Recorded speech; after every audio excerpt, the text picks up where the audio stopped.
At this time, we'll call the Wellington City School Board of Education meeting to order at 6:41. We'll begin with the mission statement. We'll read that together. The mission of the Wellington City School District is to create and maintain a highly educated system which every student receives the highest quality education. School employees and parents work together to prepare students for caring, competent, and responsible citizens who add education to lifelong process. I thank you so much. At this time, want to look at your agenda and see if there are any additions. Number 9C, I'd like to take off. We've already discussed that during our board retreat last week, and information has been forwarded to our superintendent. Now, see, I do have a bit of update for you. Pardon? I do have a bit of an update for you. Okay, so you want to leave it up there? Okay. okay, I would like to add WIA, which is Welding Action. Now, That's going to be for action. We can do that as L. 9L.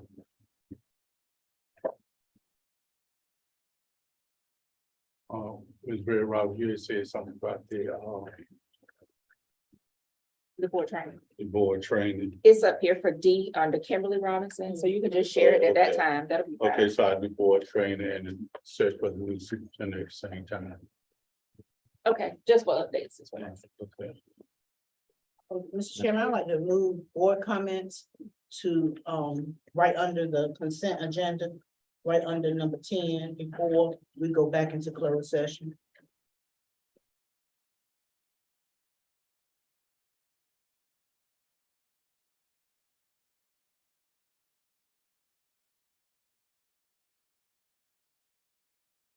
And board members, if I may, there is not a second closed session listed, so you may want to add that as well. It's on the back. There's action closed. Oh, action for, oh, yeah, we need to add, go back into closed session after the board comments. 13, adjournment on 14. What's for, you said what? Adjournment becomes So, four. adjournment become 14. All right. And what was it you said, Ms. Robinson?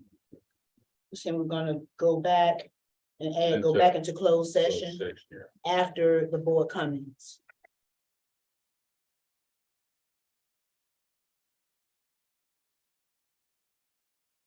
Where the board comments going to be? Board comment is still 12. And back to closed session. 13 is back to closed session. I thought you said move for saying. move for comments. So board comments become number 11. And go back to closed session become number 12. Action from closed session become 13. And adjournment will be 14. So you saying how many comments? 1. But the board comments will come after the consent agenda action, before we go back into closed session. So it'll be number 11. Board comments. Number 12 will be go back into closed session. 13 would be action from closed session. And 14 would be adjournment. Okay, and other changes. Yes, sir, Mr. Chair, for 9E, there should be an action listed beside E.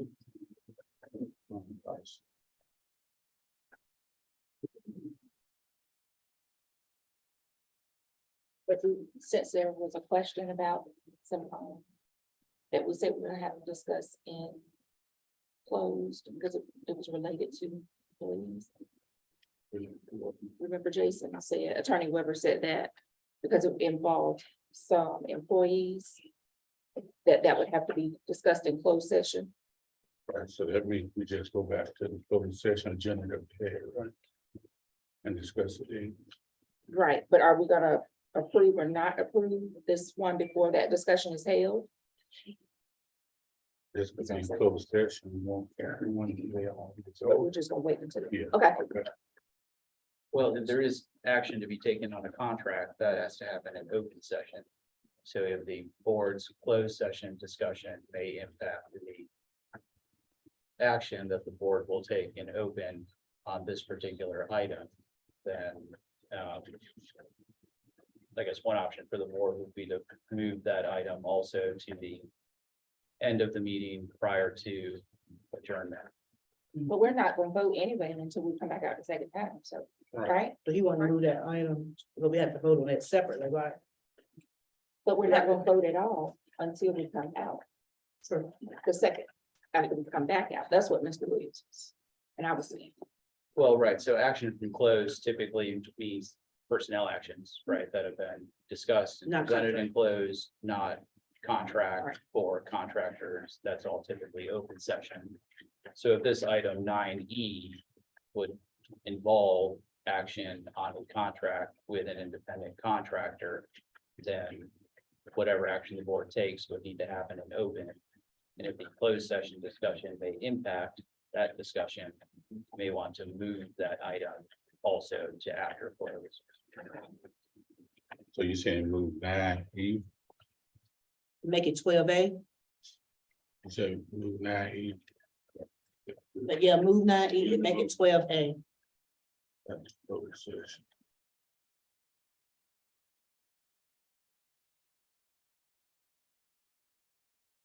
That's gonna be 12A, Mr. Williams, or on 13A. We'll make it 13A.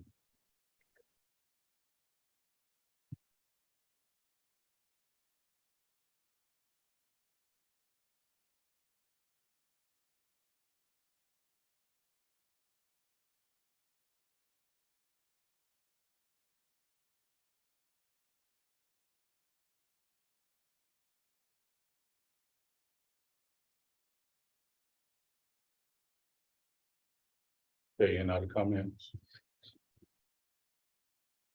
Okay, then motion to approve agenda. Make a motion that we approve the agenda with the set changes. Second. Been motion by Ms. Beard Robinson and second by Ms. Harrison, that the agenda be accepted with the said changes. Are there any questions? All in favor, aye. All opposed? Motion carries. Next, we had the minutes. There weren't any attached. We don't have them. Motion to table. Make a motion that we table the minutes until the October meeting. Second.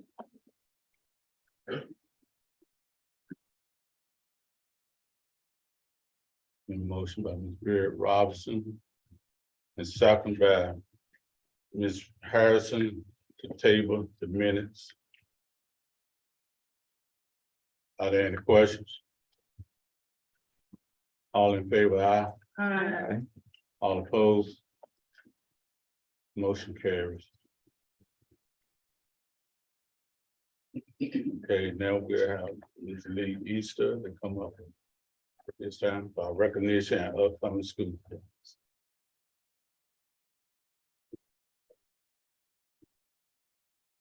Good evening, everyone. Good evening. Board member, Dr. Santon, Mr. Weber.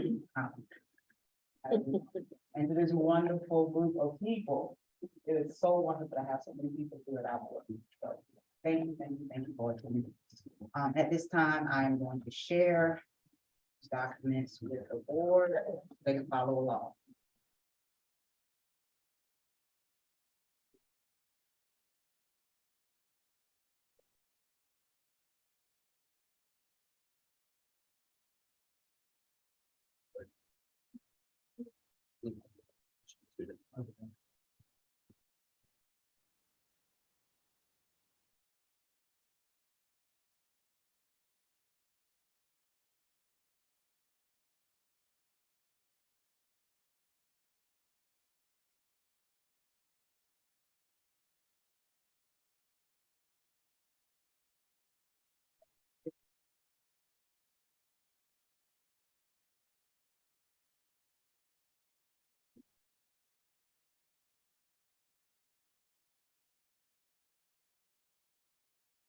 All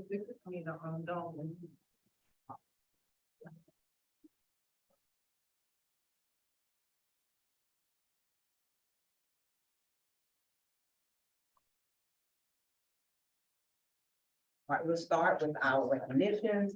We're gonna start with our recognition with Weldon Elementary Global Academy Student of the Month.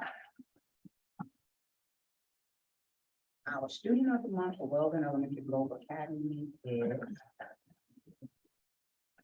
Ava Newsom, Weldon Elementary Student of the Month.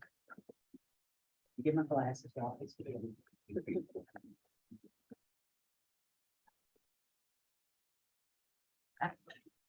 For the month of September, Ava Newsom is a pre-K student. Her teachers are Mrs. Betty Scott and Mrs.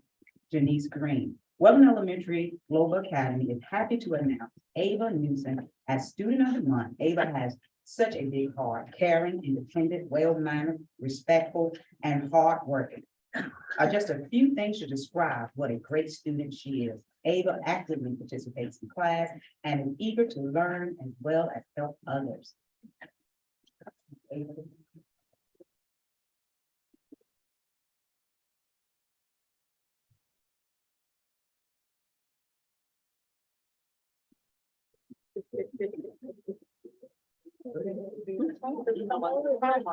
Come on with them.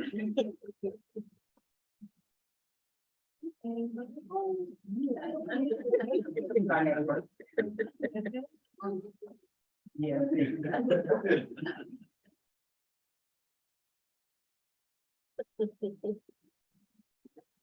Thank you, Ava, with your name on it. And also with the sign to the yard, okay?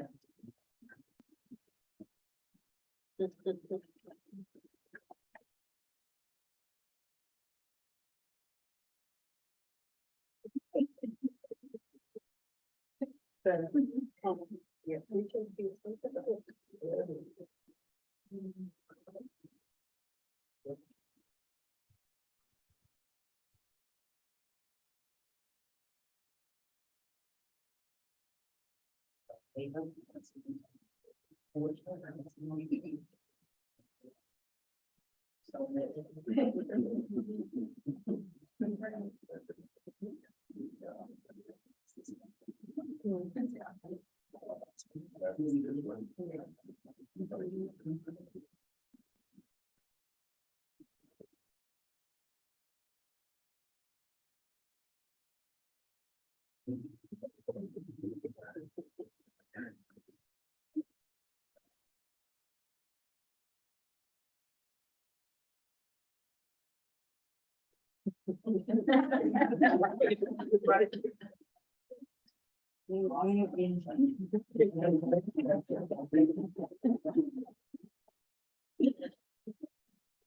What is the rest of the family?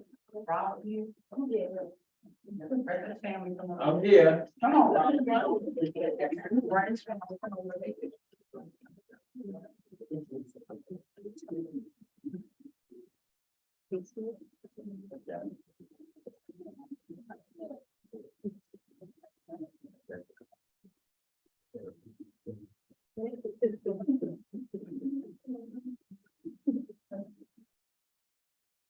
Ready?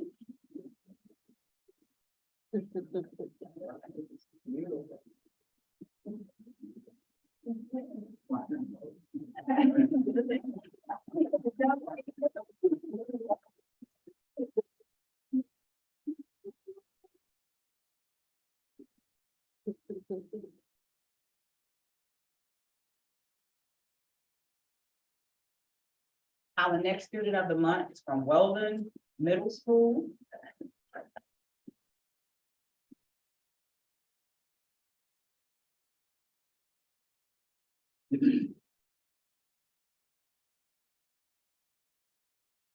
Weldon.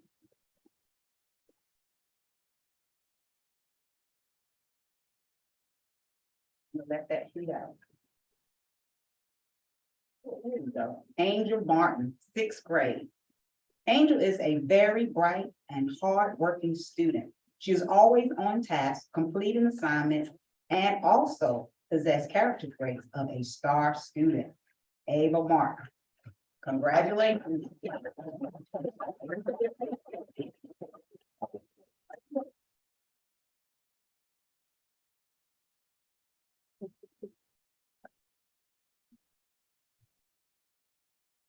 Congratulations, Angel.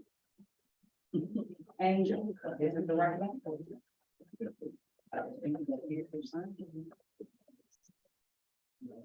We have a Angel's family. This is the former student of mine.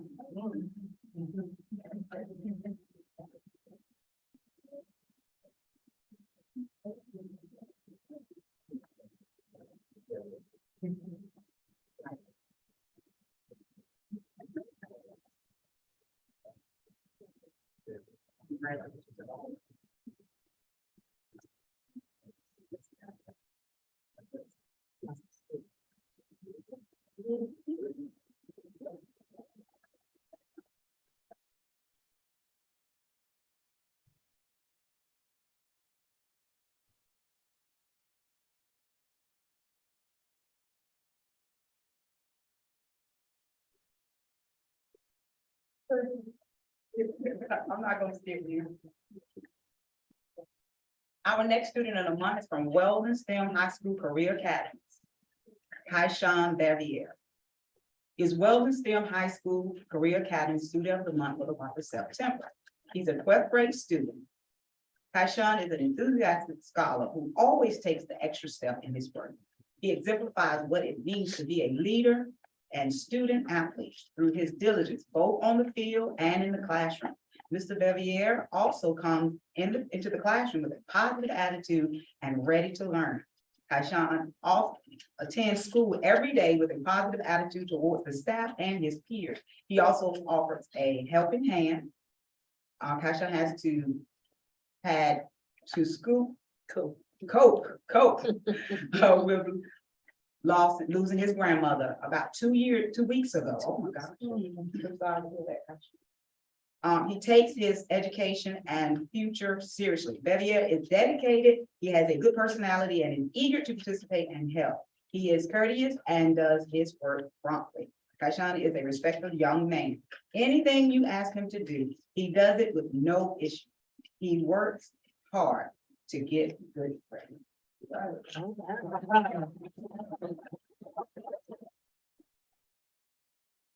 He's definitely dedicated. Coming from football. Let's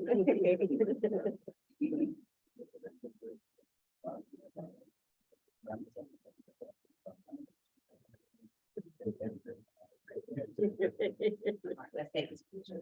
Here you go. No.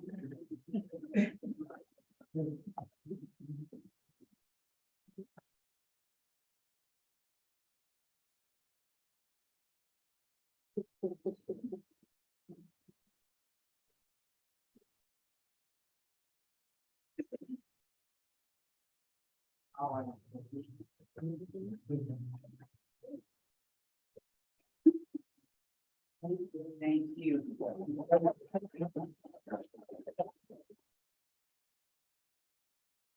Our next student is from Roanoke Valley Early College. Our student of the month is Caleb Harrison. 11th grader. Caleb exemplifies a willing and helpful spirit. He is always helping his family and peers with tasks that will enhance their lives for the better. As a student at Roanoke Valley Early College, Caleb maintains a 3.4 grade on average, participates in extracurricular activities, always impeccably dressed, and broadcasts an infectious smile. He is a model scholar and displays leadership skills.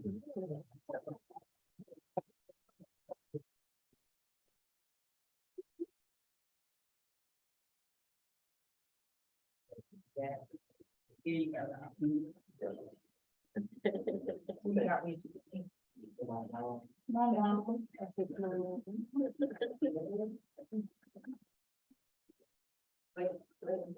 Oh, and my grandma said.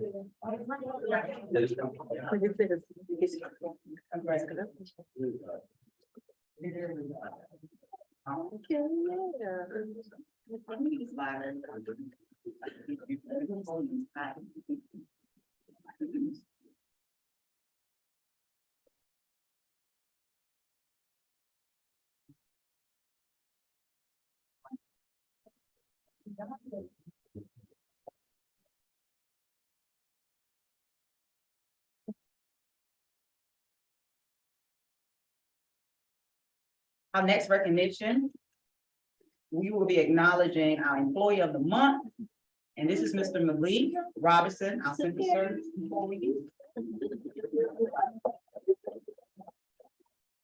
Mr. Robinson, computer and information technology, amazingly seemed to be in all places at one time. He understands his duties as it relates to addressing the technological needs of central services, school-based, or even if you ask a person, have a personal conflict with your home device. He understands the term all hands on deck. He helps in so many other ways to ensure the success of our school and students. Thank you and congratulations.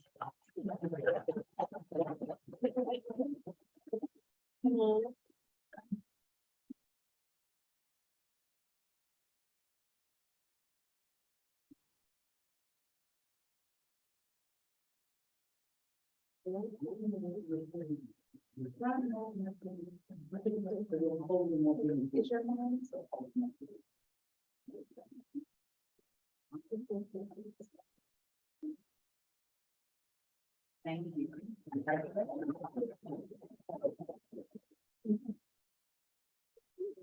Our next acknowledgement is our parent. Unfortunately, she couldn't be here tonight, but we want to acknowledge her nevertheless. Mrs. Cynthia Bird. Ms. Bird began the year by expressing her support for the mission and the vision of Roanoke Valley Urban College. She is always positive and willing to do whatever it takes for the success of the students and the school. She provides honest feedback necessary for the continuous growth of the school. As a former educator, Ms. Bird understands the hard work that is necessary to ensure student achievement and school growth. She is always willing to assist and lend a helping hand. For this and so many other reasons, I select Ms. Cynthia Bird as Parent of the Month.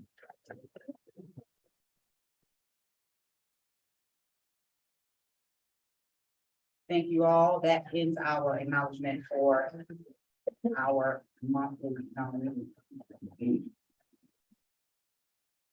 At this time, we're gonna go through all the awesome things that Weldon City Schools have been doing as a community, because we are really helping students to grow. We started the year off with boot camp. Boot camp was a blast. The advantage of having boot camp at the beginning of the year was that it gave students and teachers a perfect opportunity to build and maintain relationships as they entered into a new year, learning and growing. Boot camp was awesome. Great job, team. Our first game, our Chargers went out and played against Rocky Mount Prep. The score was 64-0. Yes, awesome. Let's give our boys a big. They really worked hard. We are looking forward to a great year of continued success for our teams. We are excited to report that the stands were full with our school administrators, board members, students, parents, families, and the community members. Let's keep supporting our students. If you have not had an opportunity to go to the volleyball game, those girls are amazing. They are truly amazing.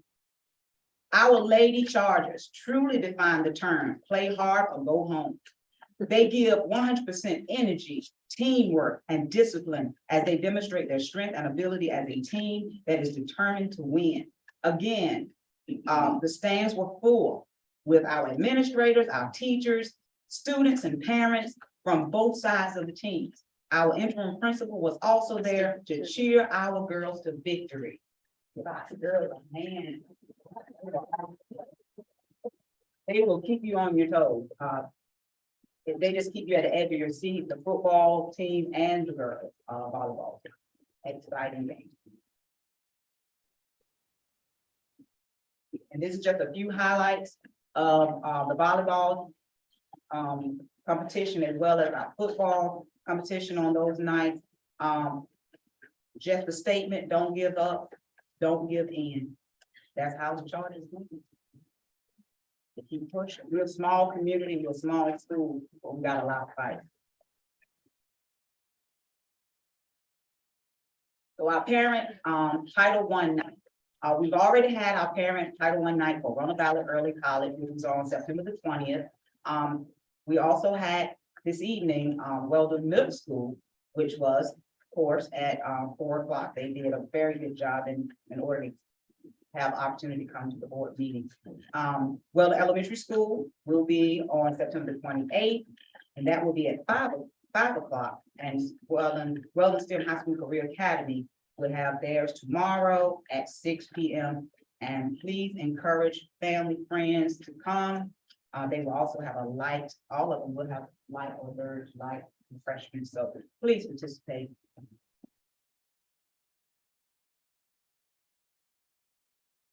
Halifax Community College events, the inauguration, the meet and greet, the evening gala was awesome. Gave us an opportunity to mingle with our historical president. And I say that because she is the first woman president of the Halifax Community College. She's not here, but she deserves a hand. Everything was so beautiful, so elegant, and it gave us an opportunity to really rub elbows with our community members. And I want to just say thank you to the board for inviting me, because it was an awesome opportunity to network.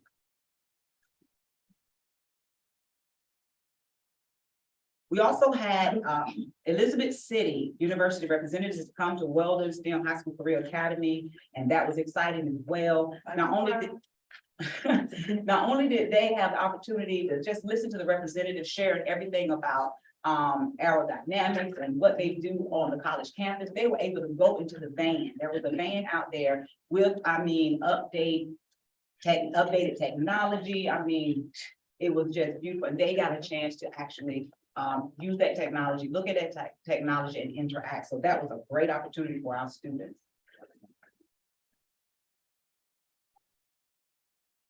We also had on September the 11th, we had our Weldon Junior Firefighters to raise the flag and mast in commemoration of 9/11 at Weldon STEM High School Academy.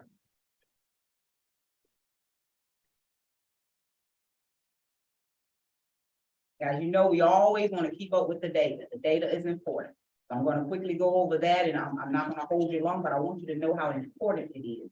The more we send out that is positive, I'm finding out the more response that we're getting. We did fail a little bit in some areas, but we massively grew in other areas. So we want to make sure that what we're putting out there is positive. What the idea or the goal is to attract people to our page and to our website, so that when we're telling them what we're doing with the curriculum and what we're doing academically, they'll see that too. And it is very important that we push our story. We can't let other people tell our story. We have to tell our own story.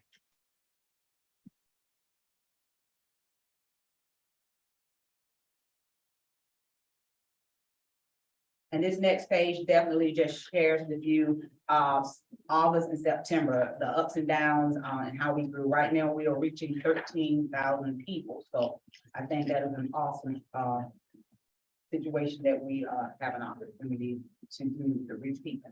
Now we know, we look at who's popular. I'm just gonna be real, because that's what social media is about. Everybody wants some likes, ain't that right? Everybody wants likes, and we're getting likes, we're getting views, we're getting reach. So the highlight that we had, the last week highlight, was Mr. James Lynch. Mr. James Lynch, I have to say, I've sat in his classroom, I stood there and listened to him. He is an awesome teacher. My son is in his class, and he seldom often say to me, I understand now. That's what he said. He said, Mama, it makes sense. So I video his class. I only do about 3 to 5 minutes, and then I post it. And what I'm getting is parents are going on to see what's going on in that classroom. We had 1,500 people to reach that post and to see what was going on in that classroom. The second most recognized was the recognized 5 throwbacks. And if anybody's been on Facebook, all that is we're putting, even from Ralph J. Bunch, we're putting pictures and we're asking people to recognize 5 people out of the bunch. And if they do, we post them as the winner. That was really, it has been really popular, 1,200 people But I have to say, no one has reached Mr. Hopkins' numbers yet. The last time I looked, which I did put a printout in for you to see, and it's ranking everybody from who's getting the most views and the likes, and he's still on top, and now he's 5,538 people. I mean, that was the first days of school, guys, and they're still watching. Still watching.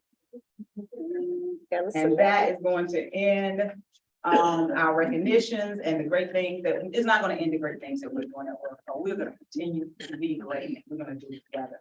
Thank you so much for your I time. need to give Mr. Lynch a hand too, 1,500 and how many days 1,500. in one day? I think that was in 1 week, 1 week One for Mr. Lynch. for Mr. Lynch. And it's rising. Thank you, Ms. Lee. Thanks for your attention. But then we're at superintendent report. Good evening, everybody. Good evening. I certainly thank whoever is responsible for this microphone for providing it, because I do not have the strongest voice, and so I appreciate having the microphone. Thanks again to the Weldon School Board for allowing me to be a part of the history of this district.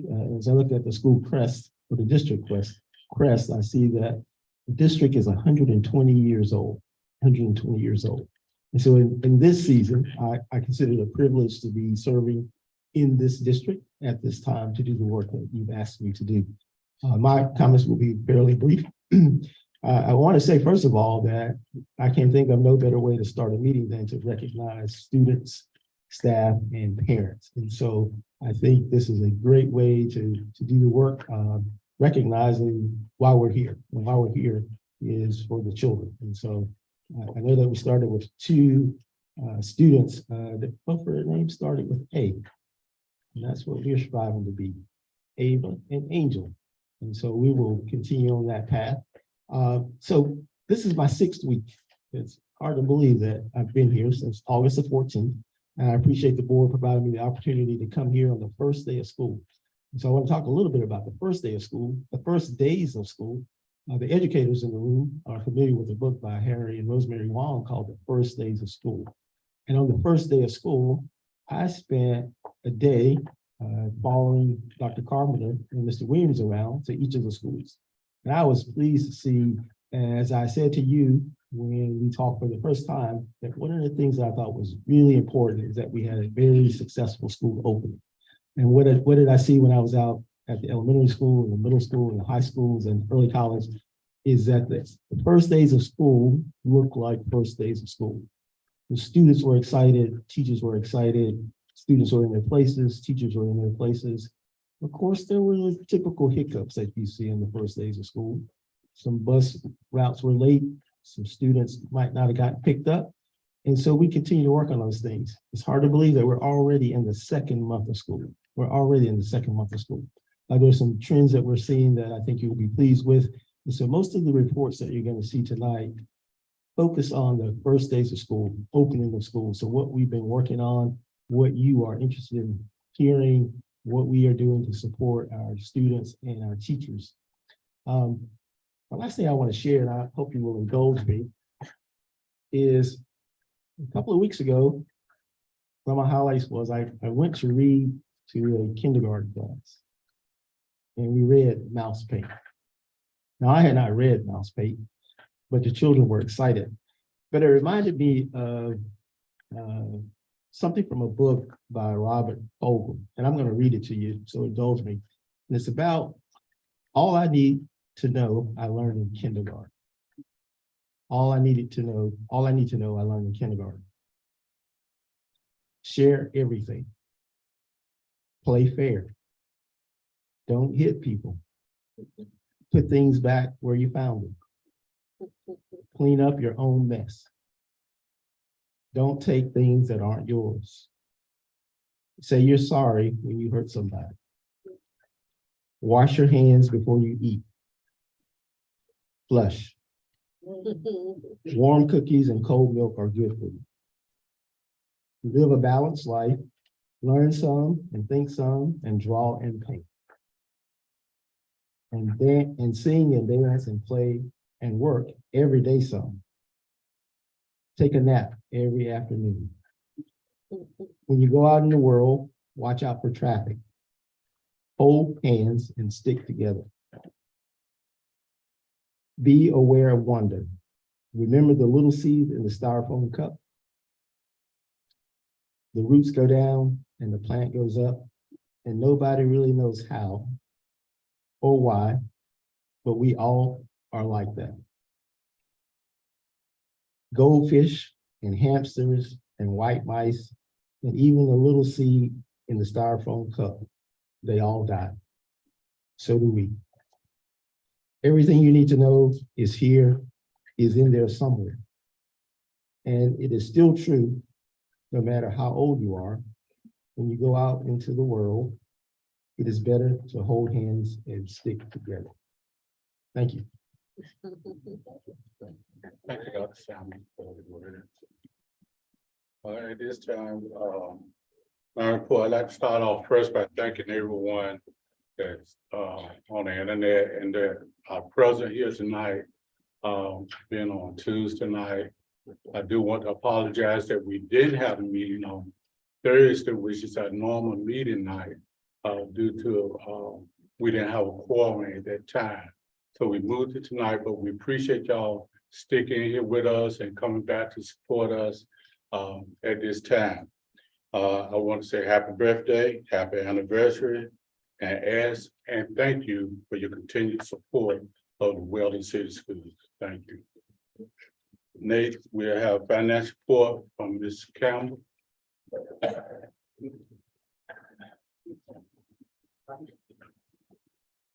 don't want to take up your time, but before they leave, we forgot somebody. We forgot the new hires.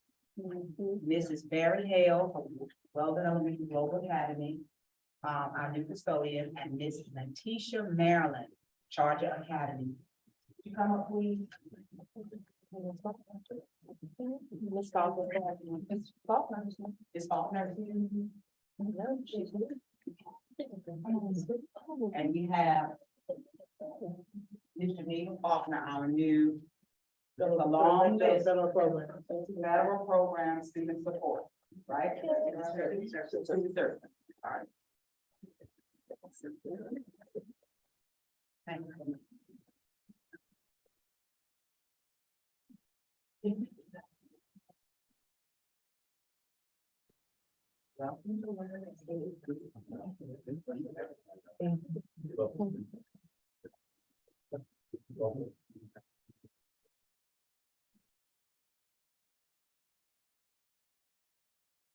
you. Thank you so much. Welcome.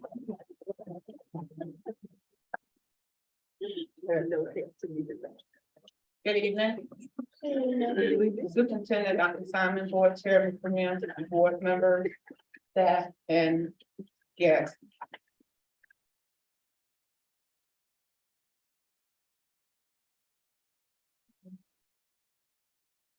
At this time, I would like to present the monthly financial statements for the month of August. Starting with current expense. Our beginning revenues was $102,554.34. We had a total deposit for the month of $105,303.24, bringing our year-to-date total to $207,857.58. Our beginning expenditures was $178,228.97. Total expenditures for the month was $205,606.21, bringing our year-to-date total to $387,889.18, giving us a net result for the year as of August 31st, a negative $176,031.60, giving us an estimated unobligated fund balance. And to the public, we said estimate because our 22-23 audit report has not been completed. Of $687,926.81. You saying numbers that we don't have, Ms. Campbell, you said 687, I'm at 682. Okay, all I right. apologize. I didn't know if it was. I apologize. It's 682, What about the year-to-date total for the month? Was it 387 or 383, Okay, okay, 383. okay. I apologize.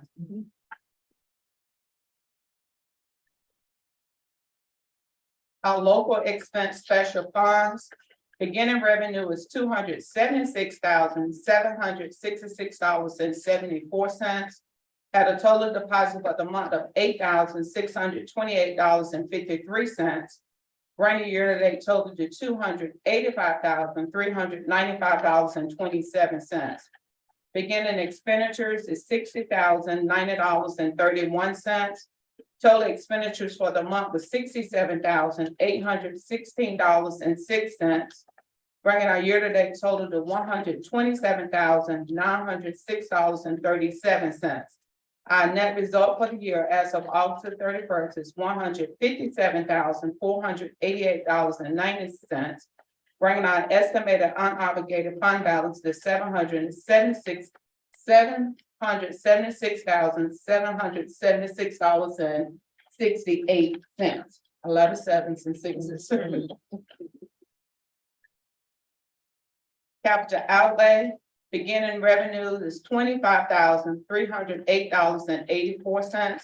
Total deposit for the month was $82.69. Bringing our year-to-date total to $25,391.53. Beginning expenditure is $39,599.53.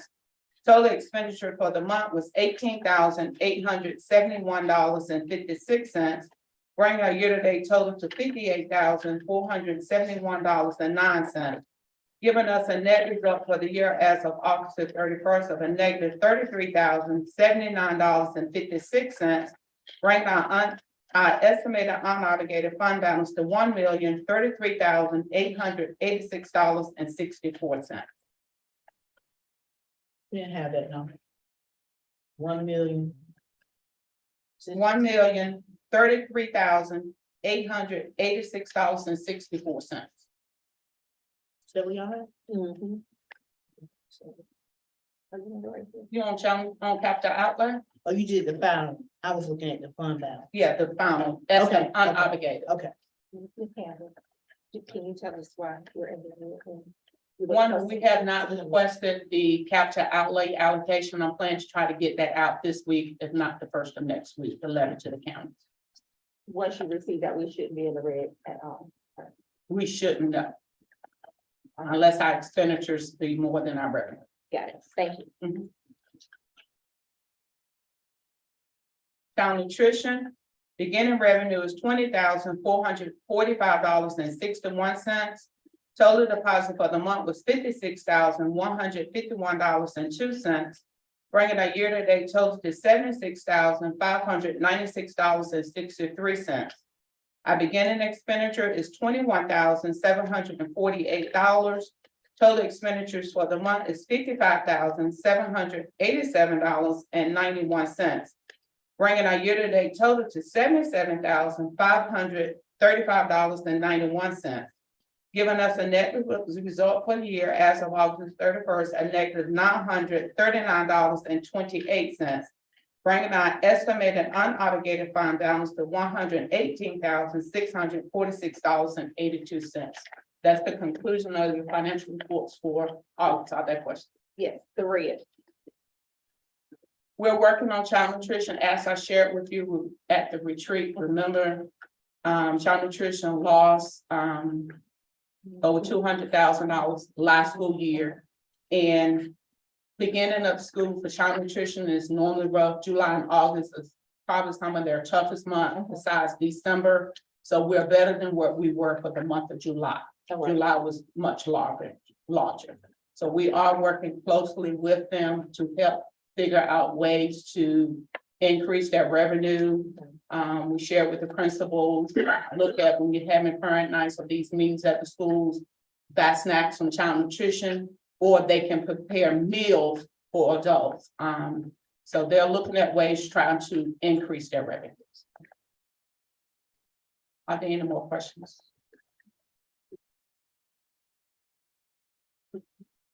The next thing I would like to present for approval tonight is the 23-24 budget that was shared at the retreat.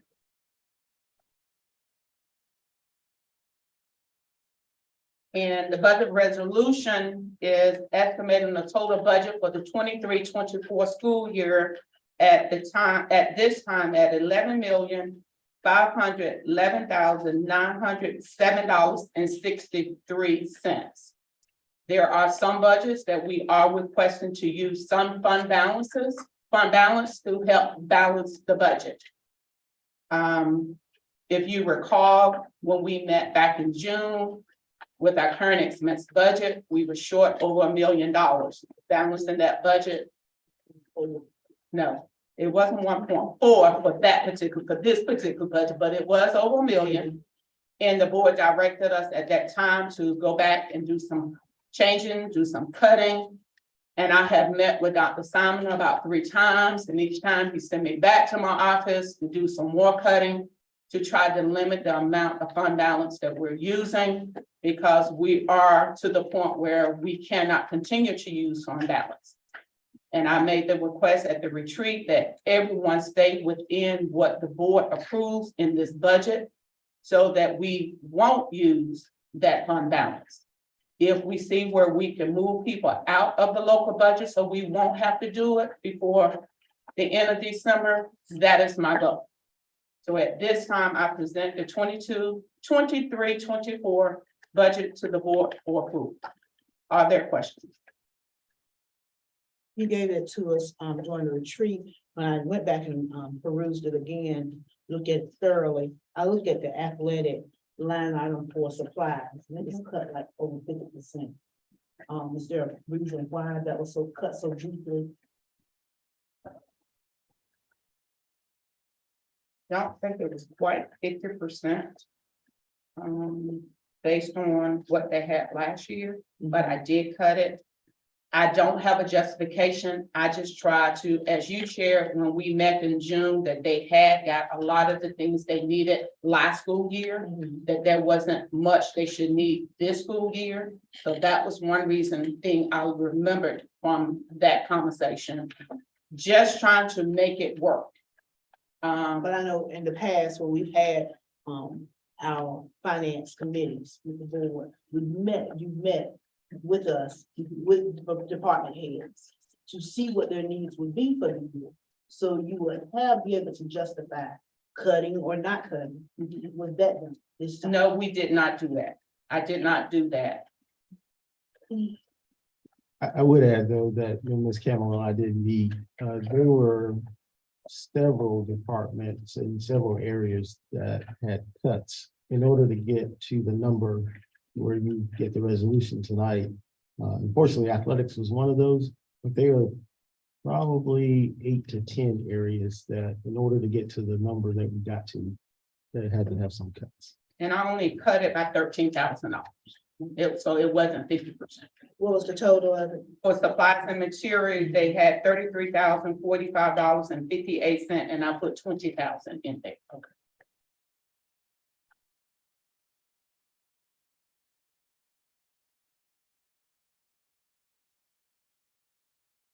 So none of the departments are aware, or there was no conversation with any of the departments? No, I did not. I was just trying to limit the amount of fund balance because I knew the time strength we was under, and just trying to limit the amount of fund balance we were using overall. But all departments were affected, as I shared at the retreat. Everyone was affected. I just think going forward, it would be to our benefit to have more conversation and more communication regarding the budget with our department heads. And I It's do so plan big to. thumb to use, not reactive, but it needs to be done proactive. Correct. And I do plan, once the budget is approved and the budgets have been keyed into the system, I do plan to meet with all department heads to discuss their budgets, to go over their budgets, and plan to have those monthly meetings before I leave at the end of December. I plan to do that every month, as I did prior to my retirement. school. I think we probably need to stress tonight as well. We do budget amendments all year long. And if we approve this as far as operation tonight, we can come back next month if we see the need and increase. We can come back in December and increase, you know, if we see the need and especially see where we're not using any excess of fund balance. So, I mean, I don't like any money being removed from any area as it relates to our students and, you know, their educational success first and foremost, and certainly anything that we can offer them extracurricular. But I think if we approve it tonight, that's just me, and we see where we need to make some modifications next month, we can always put a motion on the table and adjust or do whatever we need to do as we see it. And at this point, it's probably going to be a month by month thing anyway, because as funds come in and, you know, so. And we're still waiting for the governor to approve the budget. Right. As I shared with the board before, my biggest concern is not knowing for sure or for certain what we're gonna receive from the state. The best of 1 and 2 has not come out. Restart amounts have not come out. So we want to make sure that we have funds in our state budget to cover that. That was the reason for putting staff into the local budget to be proactive this year, so we won't be in the predicament that the district was in last year when we had to come back towards the end and add staff members into local. Wasn't aware of it. What's her name? If you remember, Ms. Robinson, we came back towards the end of the school year, and we had to do some amendments to increase a couple of our budgets to cover salaries at the end of last school year.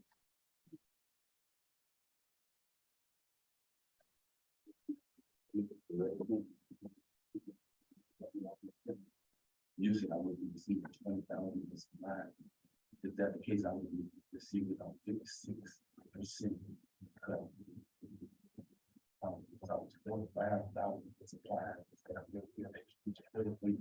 But I can only share what was in the budget from last year.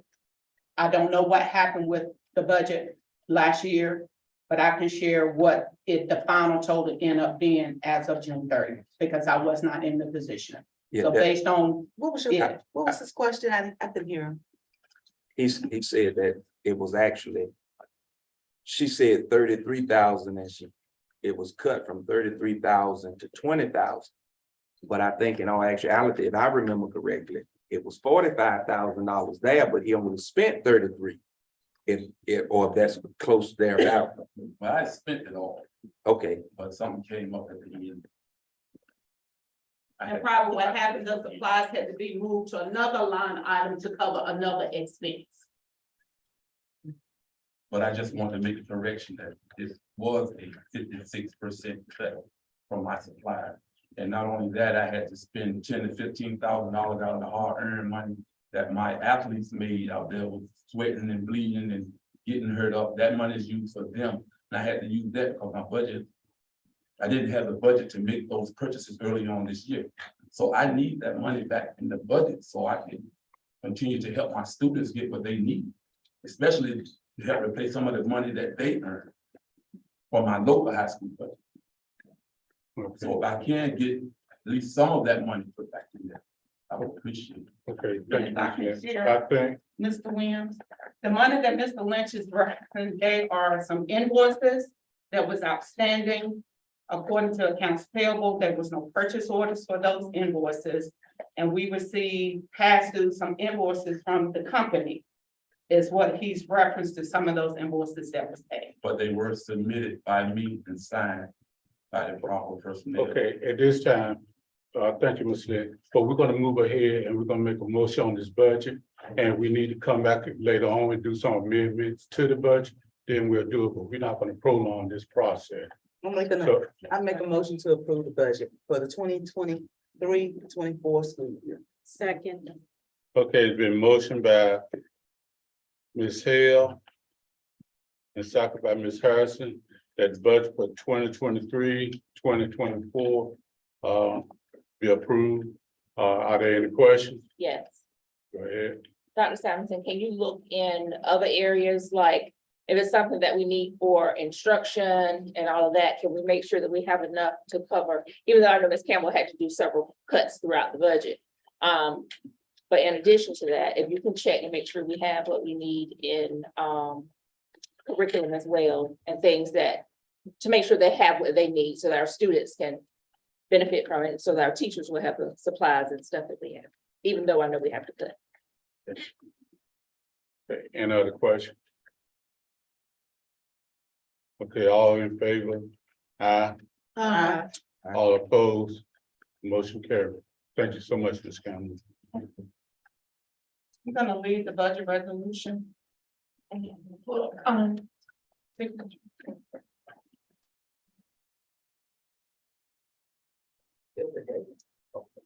thank you, Ms. Campbell.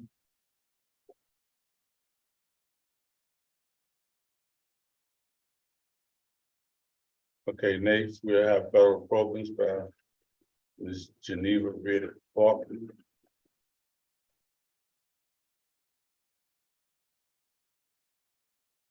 Good evening, distinguished board members, Dr. Simonton, and welcome back for myself to Chargerland. I am excited to be back here and in the capacity of federal programs and student services. What I would like to present to you tonight is basically an aerial view of where we are in federal programs and some of our efforts towards ensuring that our students and our staff have the most opportunities that they can have utilizing these federal funds, as well as the supports in student services.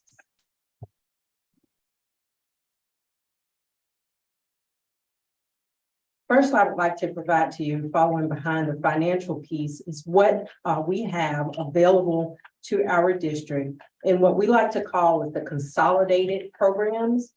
Most people are familiar with Title I, but now there are 3 programs that Weldon actually has access to that are consolidated into one application. So there are sub-applications in what's called the consolidated. With those is Title I, PRC 050, and that includes carryover funds and our newly allocated funds for the 23-24 school year.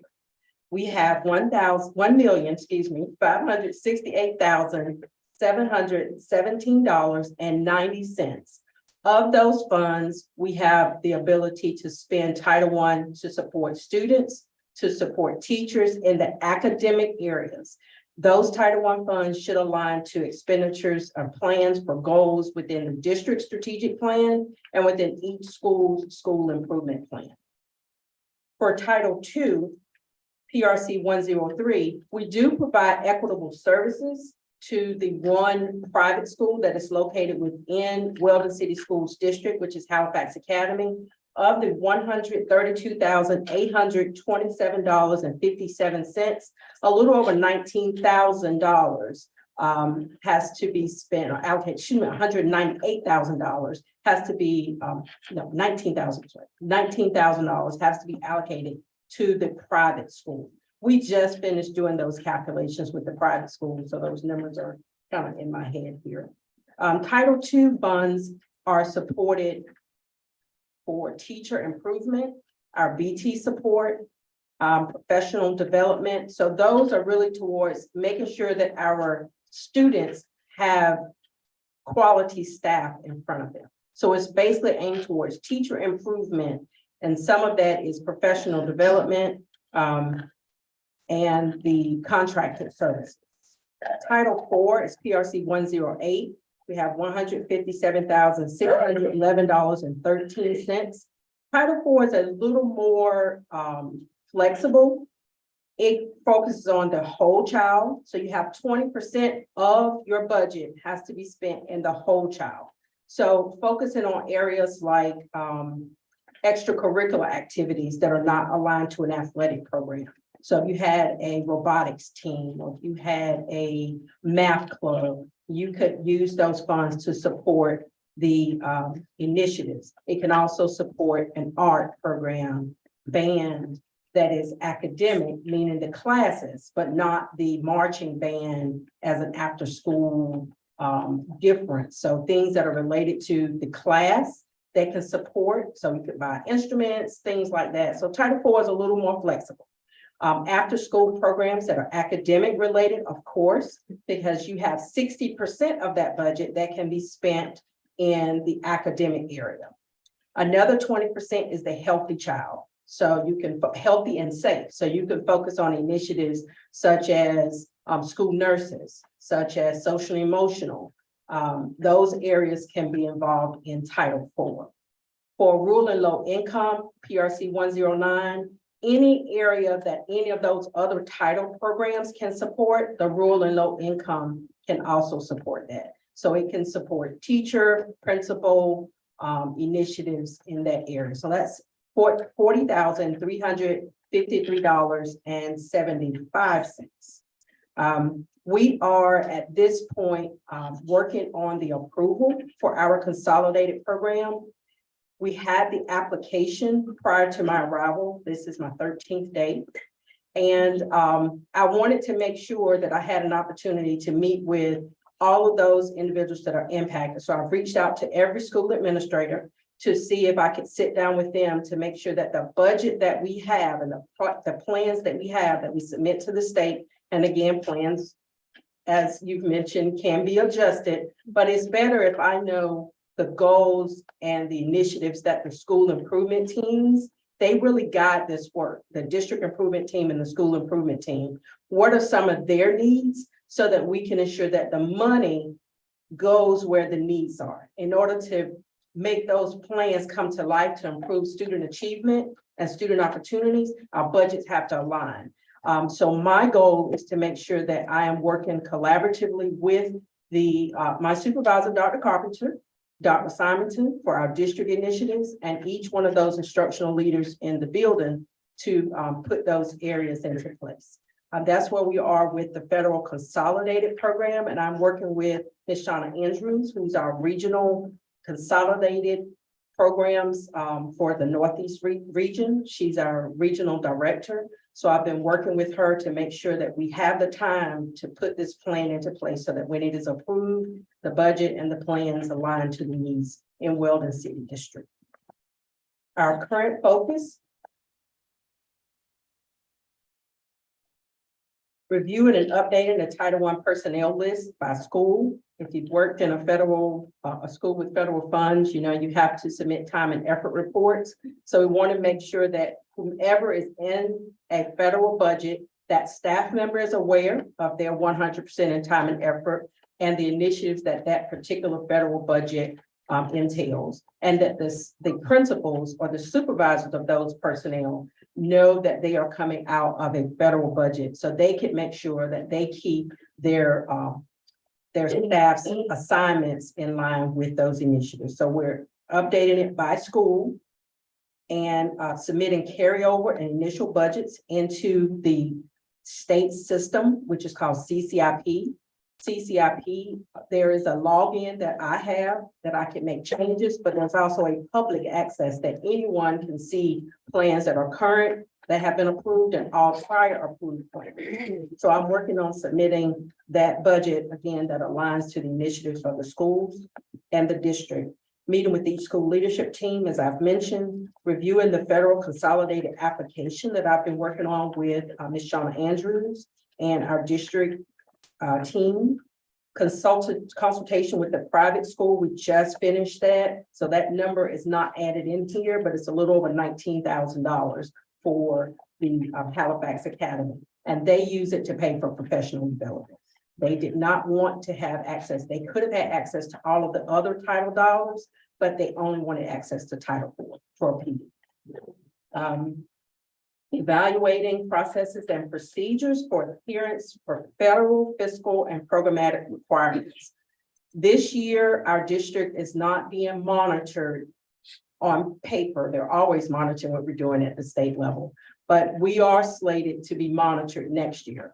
So my goal is to have our district positioned so that it's routine with how we do things. I've just gone through my prior position a fiscal federal monitoring, a program monitor with consolidated, and an ESSER monitoring. So I kind of have an idea on the things that they're going to be looking for and making sure that we have those practices in place and they're on paper. So it's not, it doesn't walk out when a person walks out. You have that sustainability because things are written down and there are procedures that are in place. We're focusing on allowable versus unallowable. When you come in new, sometimes people will refer back to things they have done in the past. But every year, the state updates their requirements because the federal updates theirs. And so there is a sheet, there's a document that they give us, it's about 3 pages, that says what are allowable and what are non-allowable expenditures. So we're trying to make sure it's not that you can't do those things, you might just not be able to do those things with federal funds. And so I work to try to help direct people into other avenues if there's an avenue that doesn't align with a federal expenditure. Because when they do those monitoring visits and they find that funds were spent in an area that they can't, then they have to come out of a local pot. And I would never want to put the district in that position to have to pay any money back if we can just make people aware in the beginning so that we can do things in alignment. So the rate of expenditures for fiscal year monitoring is something that I have put in place. I'm going to backwards date that from when our finance department wants all purchasing requisitions in, and we backdate that so that I have a metrics with this is the percent of money we should have spent by this particular time, so that we are in alignment with about a 25 to 30% carry forward, because the federal money does not drop until usually October. And to keep the district from having to spend the money locally and then wait to get it reimbursed, you want to have that federal pot there to spend the money from. So that's what we're working on, is to make sure that we have those rates out so that schools know this is how much money I have and this is the rate where I should be. Because in order to improve by the end of 2024, the testing area, the staff and the students need the resources now. So we'll have a higher rate in the beginning and slow down towards the end. And I'll have that rate available for sharing at the next board meeting. We have a requisition approval process. We'll be monitoring for the 24, as I mentioned, monitor for the 24-25 school year. And with that requisition approval process, it helps again to make sure that there are no surprises when we're looking at expenditures and reports, that we work with those budget managers at the sites so that we have those expenses in alignment.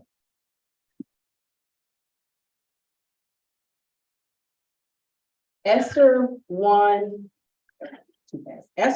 2, and 3. ESSER 1 funds were required to be expended by September 30th of 2022. So those funds are long gone. You spent out all of those. ESSER 2 funds were required to be expended by September 30th of 2023. The last day to request federal dollars was last Friday for us. So we requested everything that we needed. In doing that, we had to work collaboratively, meaning our departments and our finance department, to move expenses that were allowable into ESSER 2 that were maybe in local, so that frees back up your local dollars. So we looked at initiatives that were in your plan and you were spending the money, but the money, it could have been expended out of that federal body. And we also were looking at the rate of indirect cost to make sure that we were not shortchanging ourselves. You can have an 18% indirect cost claim. And we went back in for ESSER 2, reclaimed that 18% versus the 4%. And that gives, again, a lot more money back to the district. I don't want to interrupt here, but I want the board to hear what Ms. Rigg Faulkner has said, that Ms. Rigg Faulkner, Ms. Campbell, Dr. Carpenter, and others really worked hard to help offset some of the local expenses by moving some of those expenses into ESSER funds. So that's a positive thing for the district. And thank you to those ladies for that work. capital outlay. I call it local, but it's capital outlay. That's the finance service. See, that's why I have my team, right? It takes it out of state and it takes it out of federal. And it takes it out of state and it takes it out of the capital outlay. And then it puts it into federal. So things such as repairs to the air conditioning unit. That's an allowable expenditure under ESSER. So we put those things in there. Staff that were in your plan, we put those things in there. And areas that there's more flexibility, if it frees up something where it's more tight, more strict, then you can do the more flexible things over here. So again, we worked on those things, and with the remaining budget, if you will see on the next. I have a question about the indirect cost. Yes, ma'am. If we're raising it from 4% to 18%, where's that 8%, 18% indirect cost going? The 18% indirect cost goes back into capital outlay. Capital out. Yes, ma'am. Okay. Yes. No, ma'am. no. Well, let the finance person. She Okay. just said- Where's it going? Indirect cost goes into Fund 8, and that's one of the line items that help balance the budget. And if you look at the budget, we have indirect costs up there, some figures, so indirect cost goes back into So we Fund should 8. get influx in Fund 8. You should, yes. Yes, because we're going from 4% to 18%. Right, just on the current PRV. Gotcha. Okay. I'm gonna stay in my lane. That's her lane. My lane is to find you the money, right? Right. So if I can find you 18% of, look at what's in 181. I see like that. If I can get you 18% of that instead of 4%, 4 point something percent, that's a lot of money. You cannot claim indirect costs on contracts. Remember, we talk about where you can put, so if you've got to pay, if you can only get 4% off of a contract or nothing, off 4% off of expenditure versus 18%, we're going to try to put into the 18% possible pot what you can get 18% of, and put the area that you can't get any direct costs in another pot. And so it's a little dance, but it's a dance that's worthwhile. What's 10% of 2 million, 2.5 million, and then multiply that by a little under 2 times. That's a lot of money. When you hear the numbers that we just heard. So ESSER 3, it ends September 30th, 2024. You can have it encumbered by that time with an expense, meaning a check has to be written by the end of December. We prefer to have everything done by that window versus waiting on an invoice, which is what we will have for our ESSER 3, because we're waiting on the roof repair. We move that, can move that into that area. For homeless, we're working with our social worker. Homeless 1 and 2, they gave us 2 times, they gave us some drops. Was there a Question. Yes. So do we have a plan? I know it's probably not complete, but for the 2.5 million, do we have some things that we're prioritizing so we can make sure that we're spending those dollars and not have to send any other back? We're not sending any money back. Okay. So we have a plan, the district approved a plan. And what we're doing now, the revision, the carryover of that plan, we are working to make sure that any area that we're going to move something out of, for example, if there is a particular HVAC issue that we're having in our school, and we don't want that to come out of your local pot of money, we want to be able to make sure that that need is in your plan, then we can spend it. So what we're doing is reevaluating what's in your plan. Same way we did with the Title I to see what are our needs. So working with Mr. Hunter, working with Dr. Simonton, working with Ms. Carpenter, working with our finance team to see, are there areas that people have been talking about that we need, that we've been looking for how to fund it because we don't have that money there, but it's a need that if you don't spend it, you're going to have an issue. So putting those things in that plan, prioritizing what's important, our teachers, our students, our physical health, and that's the initiative. But remember, the caveat for ESSER, it has to address a COVID-related response. In response to eradicating COVID, improving the conditions so that you can minimize contracting COVID, You've got to be able to tie it to those 4 letters. 5. 4, 5, 5 letters, COVID. ESSER, the ESSR is the 4-letter.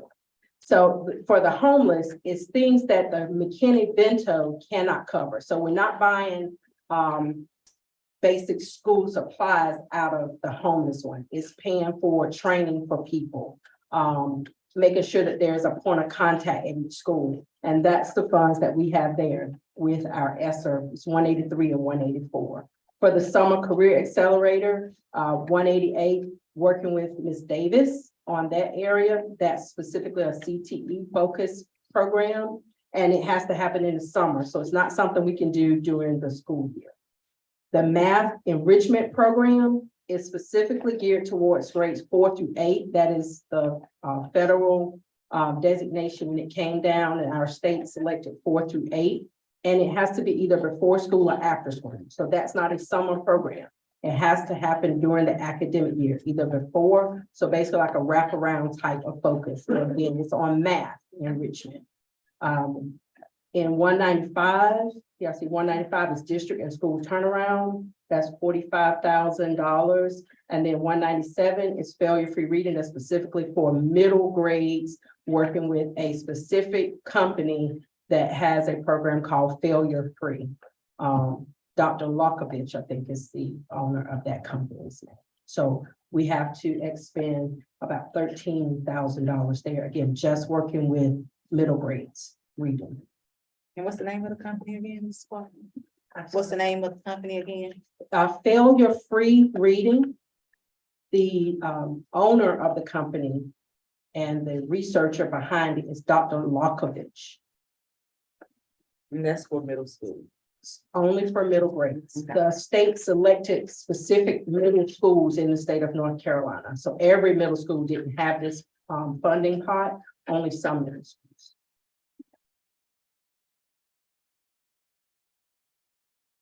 Student services, just a few updates. Red Ribbon Week is October 23rd through the 31st. The student services team is meeting this week to finalize what each day will focus on. Mission to help keep kids drug-free. And the theme, this is a national theme for this year, is be kind to your mind, live drug-free. And again, that's week of the 23rd through the 31st. You'll be hearing more about that. We do have what we call a SHAC report that is due. And we have to revitalize our advisory council. There's an annual report that's due. So we are working with agencies that support the health of our students in our district to make sure that the individuals on the team are still practicing in our area. And the staff members on the team are still working with us. We'll meet 4 times a year to make sure that we are guiding our health and wellness plans within the district.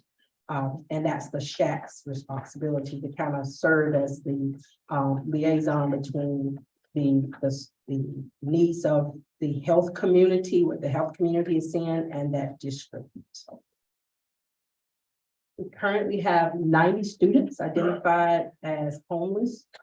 Most of those students are either living in a local hotel.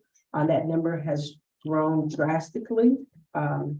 Looking at the reports, I think it was 45, the last report that I saw, and now we're at 90. They're either living in hotels or they're living with family members. So if they are, they don't have a stable home of their own, that they're their own. So those, I grew up in a home with my grandmother, but if my mother was living with my grandmother because she couldn't afford a place of her own, then I would have been deemed a homeless child. If I'm living in a home because my mother chose to live in the home to help with rearing of the family, then I'm not deemed a homeless person. But we have to work with our school counselors and our social worker very closely to identify those students. Sometimes the students will share something with a teacher who will share something with the counselor. They don't always view themselves as homeless if they have a roof over their head. But we want to make sure that we are providing those services to those students there. We applied for a grant earlier this year in partnership with Halifax County.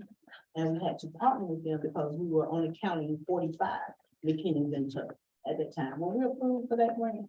No, ma'am. I spoke with Ms. Whitaker and she said we did not get the grant. Halifax and Weldon did not get the grant. Okay. So we do have access to those McKinney-Vento ESSER funds. And the way we have outlined in our Title I plan, there's what's called a per pupil allocation that the federal government says based Right. upon the poverty rate. Here is how much you should allocate to every school based on how many pupils they have in that school. So if the rate was $2,000, then every student in our school would have $2,000 is what is allocated as the site-based Title I money. And we're looking at half of that being what we multiply by 90 to get the funds to put in for our McKinney-Vento students into Title I. So that covers the transportation. We have some students living in Rocky Mount. That transportation cost can get very expensive. And if you don't have it in your budgets, then you wind up using the local to cover them. So we're trying to make sure we don't have those expenses coming out of our transportation budget. The last slide I have here is Teen Court. We have received the flyer for Teen Court, but the Teen Court flyer does not list other Halifax County districts on the flyer. So we reached out to say, can we have that flyer revised so that it states Weldon City on the flyer and the contact for Weldon City as it relates to Teen Court. We do have students who are participating in Teen Court. There was a meeting last Thursday, a virtual meeting last Thursday at 7 o'clock. And we did have 2 of our students on that call, which means that they are 2 court level participants. But we have to make sure that the applications are out to our school counselors, our administrators, and that the parents know how they can access Teen Court as a viable option for them. Teen Court is scheduled to start on Thursday, October 26th at 5 o'clock. At-risk students ages 11 through 18 are able to be referred to that process. And I know you're very familiar with how Teen Court operates in the county. We just want to make sure that Weldon City is not left off of not just the flyer, but the opportunities for our children. Yes. There's a lot more we could share, but tonight will get very long if we did. If there are any questions, I'd be happy to entertain those.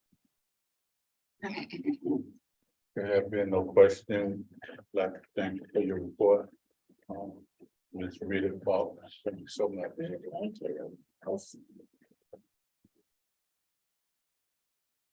Next, we have the written instruction by Dr. Wendy Faulkner. Good evening, board members, Superintendent Dr. Simonson, staff and community members. I am here to present the instructional report for the month of September.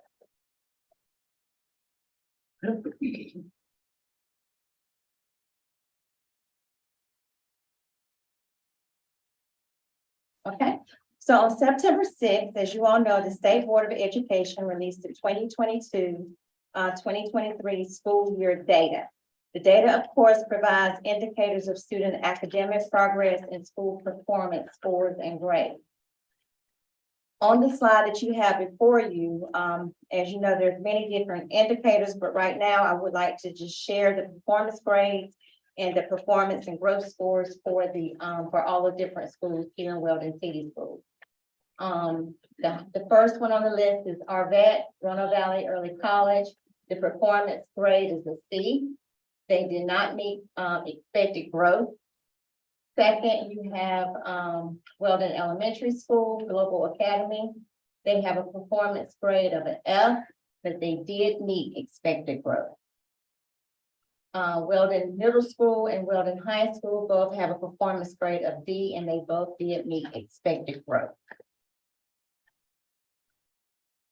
We do have a timeline to follow as we move forward with sharing the data with the community. And we also have different tasks that as the district that we have to complete So therefore, we will be presenting more detailed presentation about the data and our next step at the October 19th board meeting.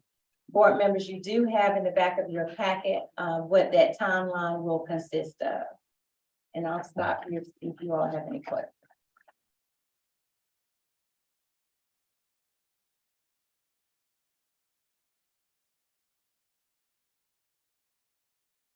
So we are going to, of course, continue to move towards continuous improvement. And I would like to talk about those different initiatives at this time. First on the list is our tutoring program that is taking place at the elementary school. We are utilizing our tutors that are currently being hired through our North Carolina Education Corps. Board members, you also have a detailed information about what the tutors are doing on a day-to-day basis and what that looked like in school, also in your packet. But we have two tutors that they were in our district last year, and so they are back with us this year. They're working with our students and teachers at the elementary school. The frequency, they work with our students 3 sessions per week for 30 minutes. The measurement, they're using our in-class data and our benchmark data to determine which students need to be pulled to have personalized support with our tutors. We also have small groups, 1 to 3 students are in those small groups. And our tutors also align their practices with our math and reading components, which is CKLA, that's their focus. At the bottom, we have 1 tutor that works with our kindergarten and first grade students. Our second tutor works with grades 2nd and 3rd grade, and our third tutor works with 4th through 5th grade. And they work Monday through Wednesday, and they work between the hours of 10 to 2. Question. Yes. Last year, the tutors worked. Did you look at the data from those students that they work with to see how we need to tweak it for this year? If what they were doing last year worked, or if we need to develop something, or we need to change some things? Right, yes, we did that. And so our administration, our coaches, and our CNI team, we take a deep dive every benchmark to determine the needs of our students. And so last year, I think our tutors worked across the board K-5, but we specialize it. We want 1 tutor to work with 1 grade level. We did not specialize that last year. And I think that was one of the missing things that we missed the So that's point the change last for year. this year. So that's the change for this year. So we have 1 tutor focusing on 2 different grade levels and not across the board. And not only are they working with the students, of course, they're working with the teachers as well.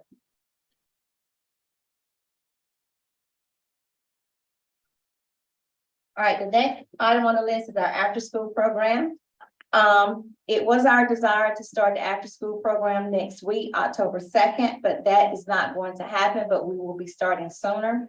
As you heard from Ms. Campbell as well as Ms. Riddick Faulkner, we really did not want to start the after-school program until we could actually finalize the funding source for our after-school program. Yes, we see that we have different pots of money, but we want to make sure that we align those pots of money with our students, because as you all know, some of the different pots of money, we can utilize it with all kids. We want to make sure that we're using the math grant for our after-school math program, our reading grant for our reading failure program. So we want to make sure that we finalize all pots of money and everything is aligned before we move forward with our after-school program. We also have been working with outside agencies to go into partnership, because not only do we want our after-school program to provide academic support, we also want it to provide enrichment and support. And so we've been working with 4-H, John 316, Boys and Girls Club, as well as YMCA, to see what types of enrichment activities that they can also provide our students. So we're looking forward to hoping to have some partnerships with them in our after-school program. That has not been finalized yet. We're still working on the logistics. Yes, I have a question. yes, The YMCA, where's the YMCA located? in Rocky Mount. Rocky Mount. Mhm.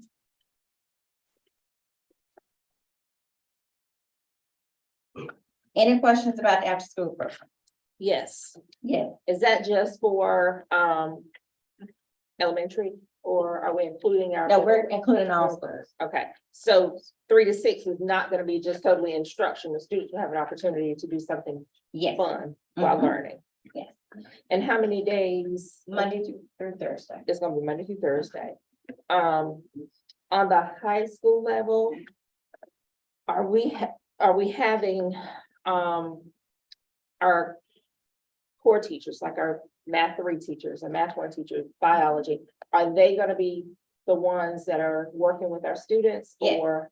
So we're gonna have different things going on. It may be 1 or 2 weeks this is happening, but it may not happen the entire year. It just depends on what we're offering at that time.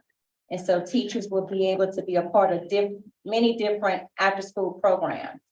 And so we're really looking forward to the different offerings that we can provide for our students. And so we're hoping I'm sure by the October 19th board meeting, you will have more information about what we're offering for our students.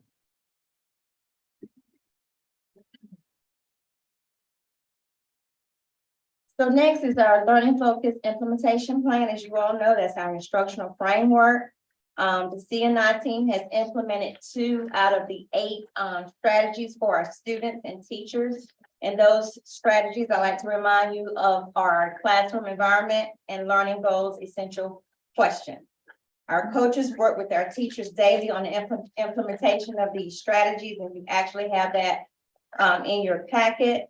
And our next strategy that we will be implementing across the district will be assignments. And that's going to take place on October 12th, which is the next early release day.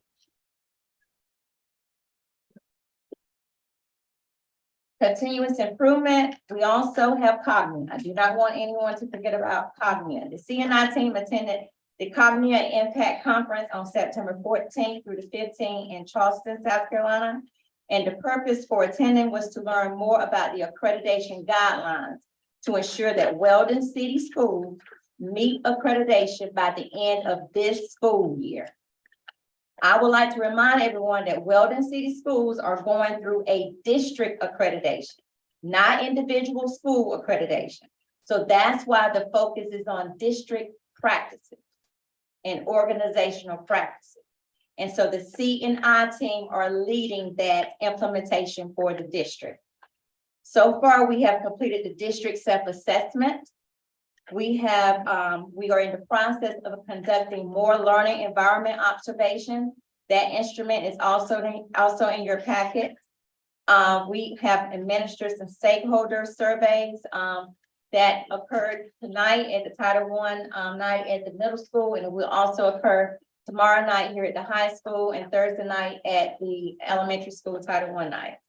And of course, we're collecting performance data along the way. So all of these things have to occur and be collected and analyzed because it's all part of us meeting our accreditation standards. District walkthrough days are approaching October 5th and 6th, and board members, you should have a copy of what that will look like for those days. But on those days, not only will we be in the classes and the schools looking at Cognia learning environment that's taking place, we're also going to be looking at our learning focus strategies that we have implemented so far. So we have a lot of things going on, but it's all connected towards us being accredited by the end of this school year.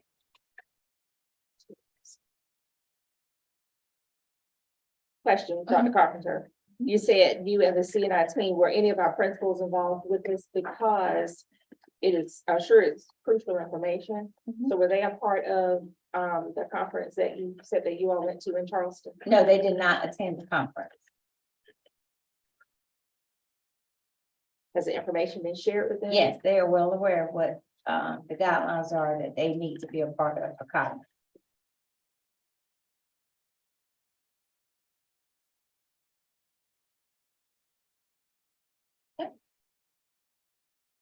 Next on the list, professional development updates. Board members, you should also have a list of the professional development coming up for the rest of this part of this school year. But no, it's just for October, November, December. I apologize. But October 4th, we will have all of our teachers, some teachers principals and district office staff members will be attending NC ELA workshop in Greenville. And this is a 2-year commitment. We actually started this partnership last year, and we're gonna continue it this year. We're in partnership with NC ELA, which is Instructional Leadership Academy. This is pretty much an NCDPI mandate. But the whole purpose of it is to help us build capacity and strengthen the quality of our teaching and learning in our school. Our next item on the agenda, October the 11th, some of our district office staff will be attending AIM conference, which is also in Raleigh. AIM is gonna be the October 8th through October 11th, but the NCDPI mandated day is October the 11th. And on that particular day, the literacy, we have to have a literacy representation. Our AIG coordinator has to attend, our Restart coordinator have to attend, as well as the chief of academics in the district. And so we will all be at the AIM conference on October 11th, because that's part of what some of the initiatives that we will need in order to continue towards improvement. Okay, the NC, what did you call it? ELA. The NC ELA. Who is a part of that in addition So, to? On the back, in your packet, you should see a list of all the PD and everyone that is a part of. Okay, So, as I mentioned before, October 12th is the next early release day. And the implementation strategy for that particular day will be assignments. So far, just as a reminder, we've had classroom environment, learning goals, essential standards, and the next implementation is assignment.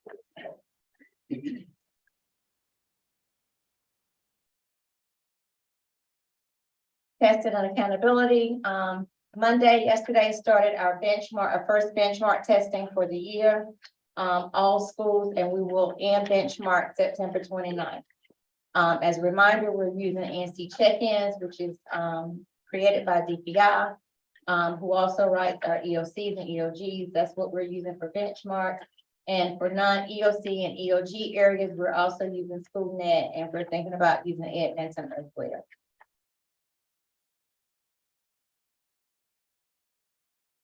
End of my presentation. Are there any questions? I have a question for the conferences, Yes. 2023 for October 24th to 26th in Greensboro, Mhm. the NCFERPA. I see Ms. Faulkner and Ms. Campbell going. Yes. Is there anybody else that can go that's gonna be here after in the finance area after December? Sure. We can look into I that. think that would be important for someone that's gonna be here in January and on to go to that conference as well. That would just make sense to me.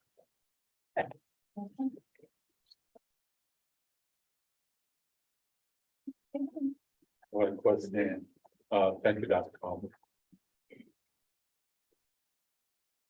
Next, we have Ms. Palmer, operation.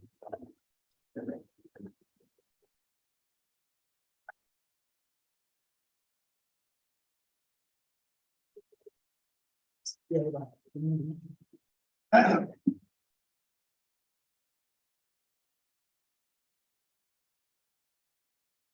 evening, board chair, board members, Good evening. Superintendent Dr. Simon, colleagues, guests, and community. First of all, I'd like to say, thank the board for giving me this opportunity to serve as the new Director of Operations at Webb City School. And tonight I come before you to present you with some updates from since I've started at the beginning of August. So the maintenance and grounds departments have been pretty busy these last few weeks. Especially with the temperatures of the heat temperatures that we've had. We've been having to work on the air conditioning units as pretty much on a daily basis.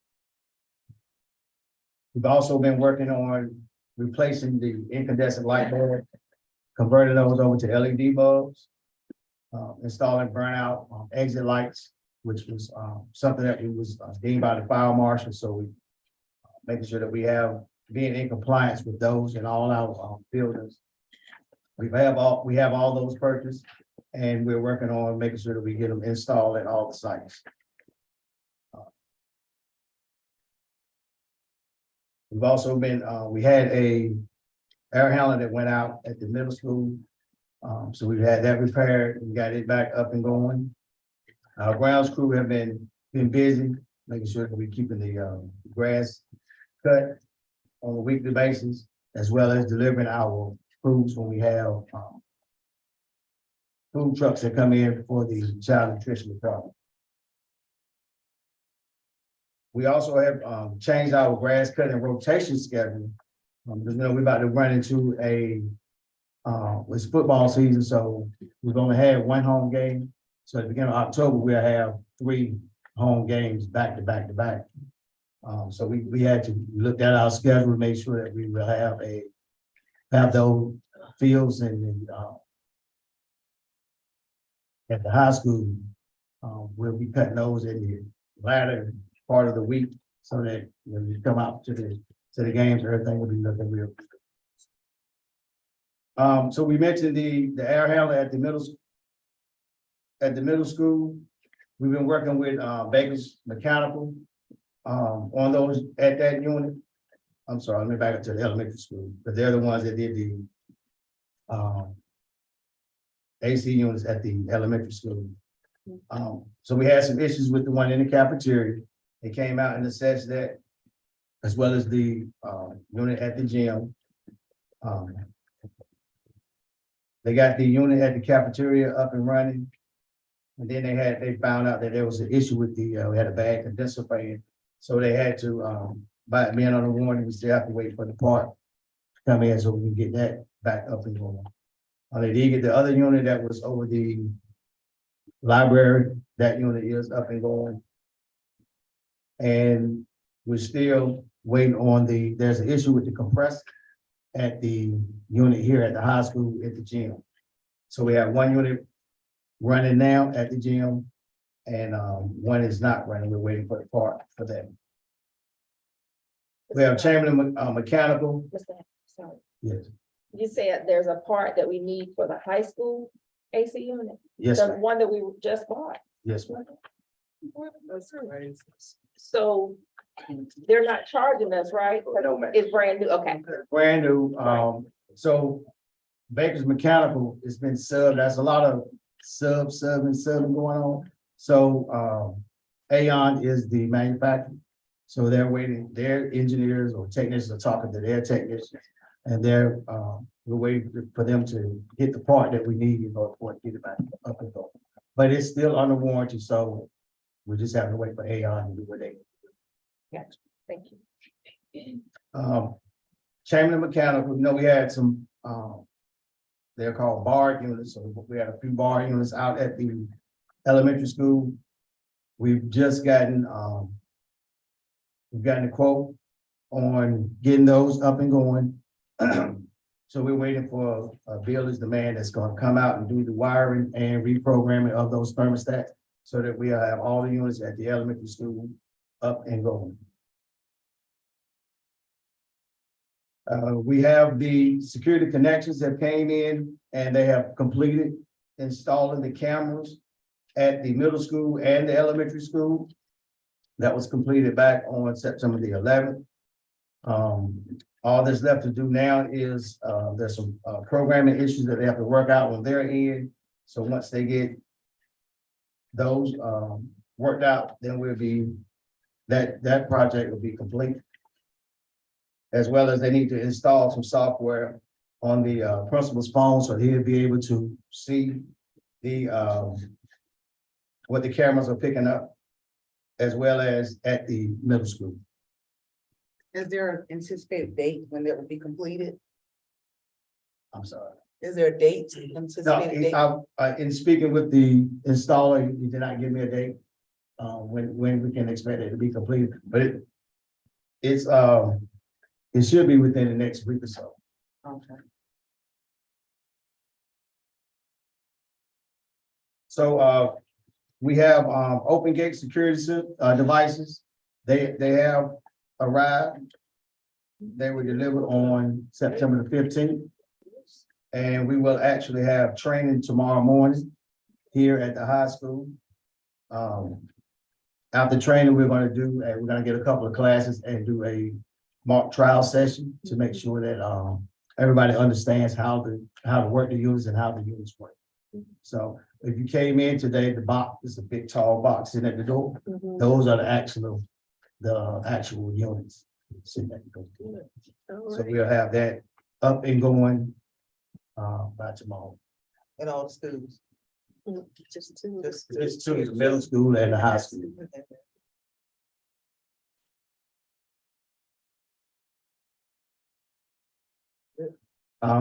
The new, the new Wellington 612 school with Ratio. We met with them on September the 6th. We just did an overall project schedule and design development schedule for progressing as planned. Everything is going forward. The design development deadline was on September the 14th. So we did meet and had discussions about any updates for the studio theater, childhood nutrition, culinary arts layout.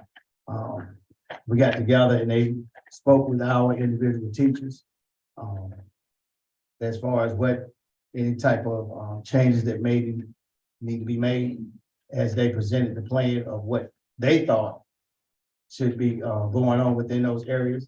And but we're speaking with the teachers, we came in and made the necessary adjustment that was going to be suitable for our needs. We also discussed the bus turnaround analysis. Got the bus parking lot. So I think we've gotten that worked out as to the 45-degree angle instead of the I think it was at a 90-degree angle, so that's got adjusted to 45-degree angle. On the 16th of October, Ratio will come and do a walkthrough to assess the furniture inventory. And that is a teacher work day. So they wanted a day where the students would not be in the building. So they're going to come in and we're going to do walkthroughs to see, look at the furniture and see what needs we may have there. Also, they want to do we're going to do a community artwork engagement adventure where we have an opportunity to engage the community regarding the community art mural that they're going to have at both schools. So that'll give out some of our local artists an opportunity to come in and paint the murals in some of the student sections in the school. We're looking to have this venture in collaboration with Halifax Community College. Ms. Easter is going to reach out to the community college to see what's going to, we have a proposed date, but we want to see if that's going to be available at the college so we can have the event.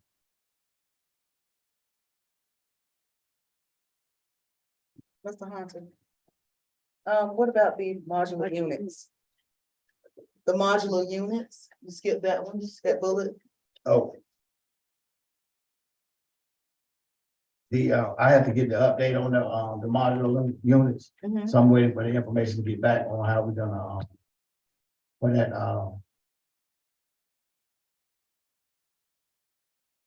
for the, I forgot what they had, I was looking for I haven't gotten the information back for that so I can give you a report this evening. So in transportation. Mr. Hunt, before you go to transportation, it's not on this slide, but could you give the board a quick update about, since homecoming is coming up, about the restrooms, the plan A and the plan B related to that? So with homecoming coming up, we do have an issue at the field house with the at the restroom area. The pump has gone bad as well as the programming board.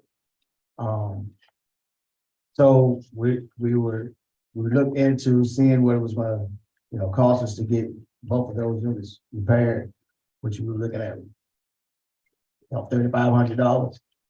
To get the pump and the board replaced. So with the time frame that we have, we're looking at bringing in, Porta John to help us out for the homecoming. So will the restrooms will be out of commission? Yes, ma'am. We tried several things to try to get them accessible again. So all the wraparounds where, we was coming up with dead end. So we're really back to the plan C as far as getting porta-johns, enough porta-johns that will satisfy. Make sure, I know we're expecting a big crowd, but we want to make sure that we have enough porta-johns in order to be accessible for everybody. So where are we with that, I know you said it's gonna cost us about $3,500, so sounds like you've got some quotes. Yes, ma'am. Okay, so right now, are we planning to move forward to get that in place, PO and all that, so Well, the where? The only thing about that is, that particular area is going to be, this is the last year that, things will be out there, so, You're not gonna fix it.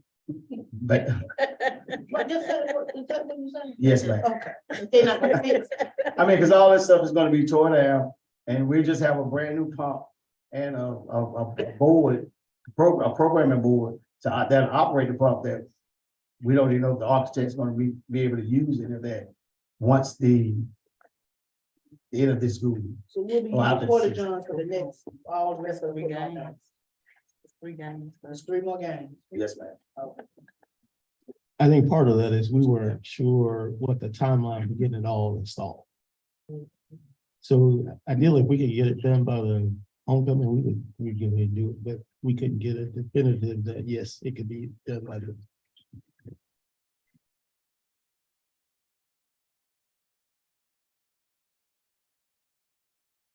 Anything else? How soon will they be bringing out the Porta Johns? They can have those as soon as we, contact them, let them know what we want, how many we're gonna use, or what we're gonna need. We have to pay daily, it's a daily rate. Oh. Yeah.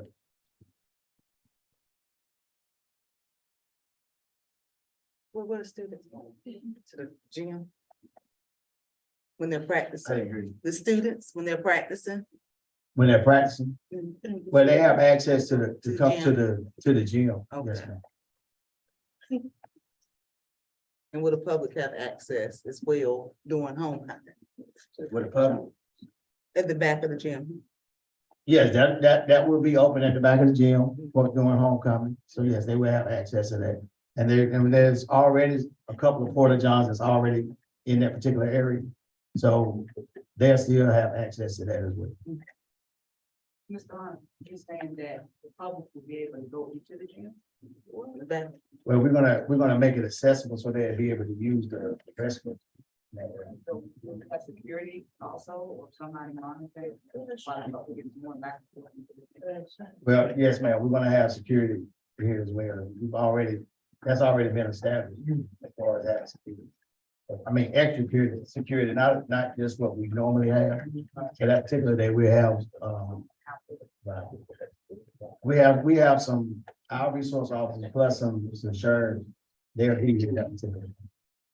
But we already know it's gonna be a big crowd, at least 3,500.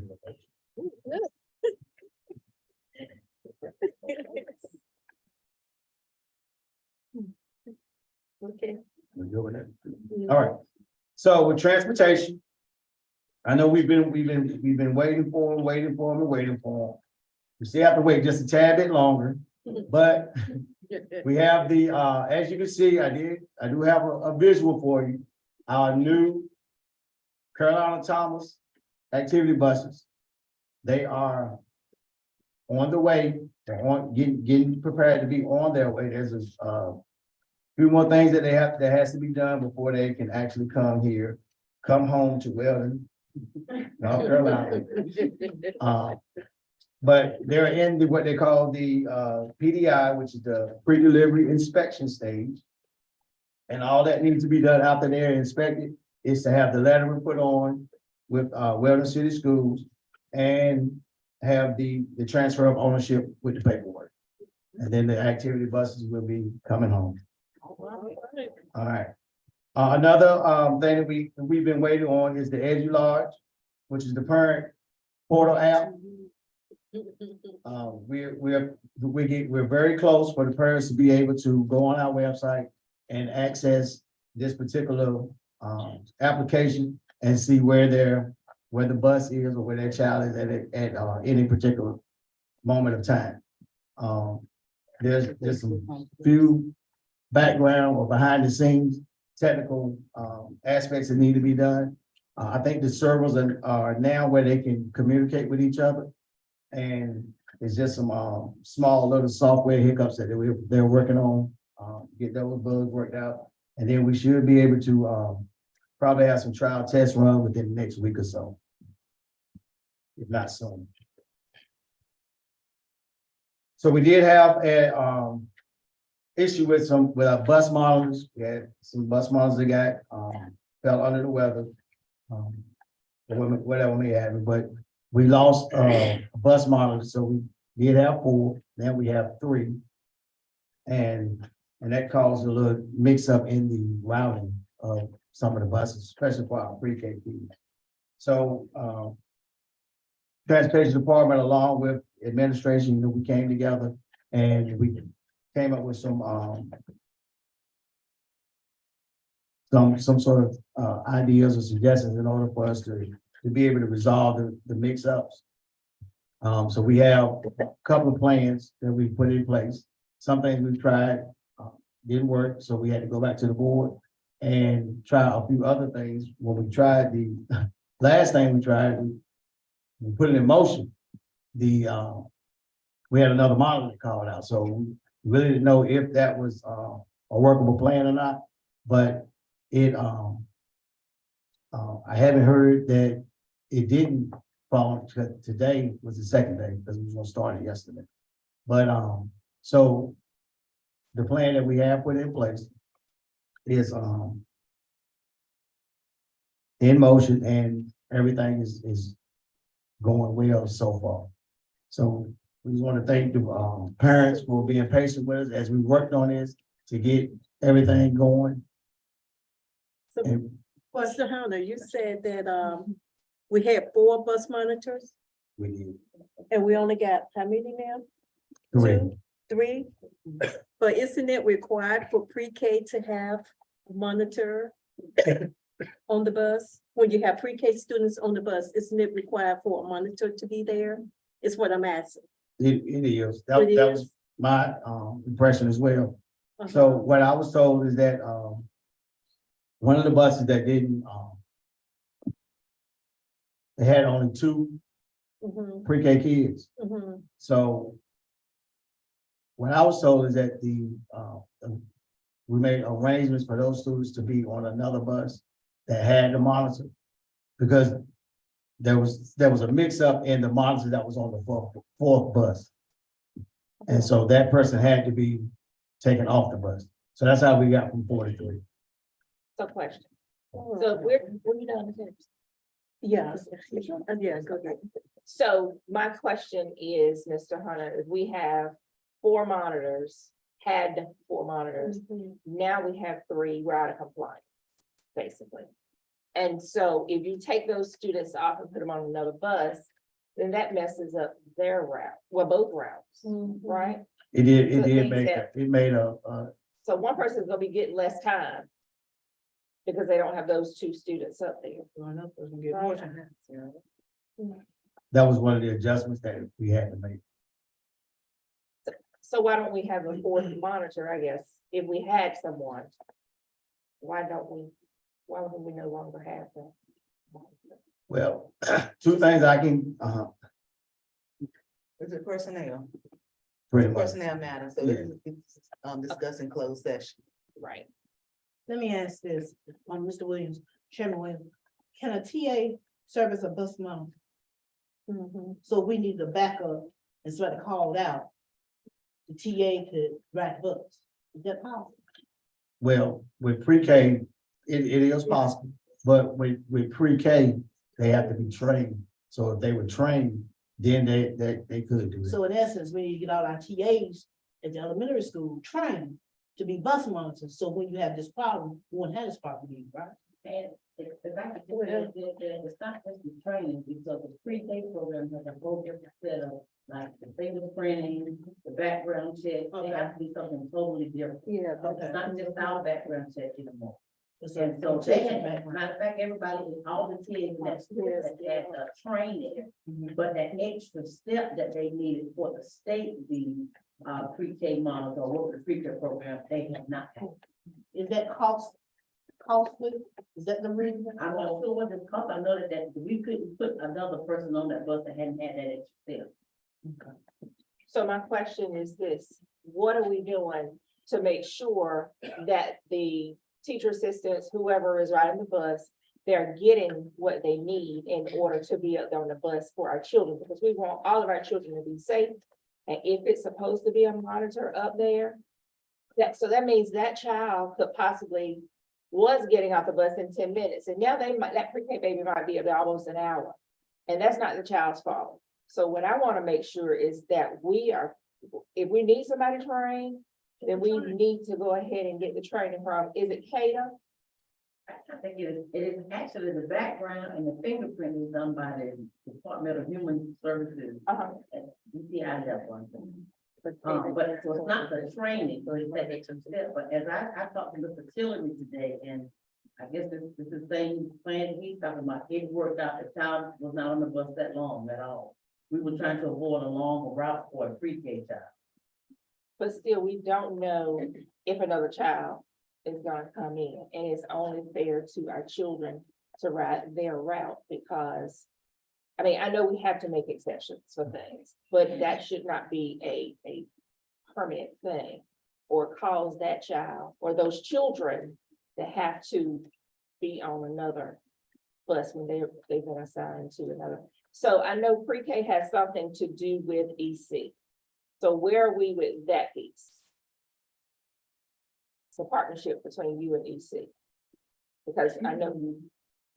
EC was in the meeting when we found out that the person that was riding the bus could not, and they were already working 6 hours a day, and that was gonna put them into overtime to serve as a mom.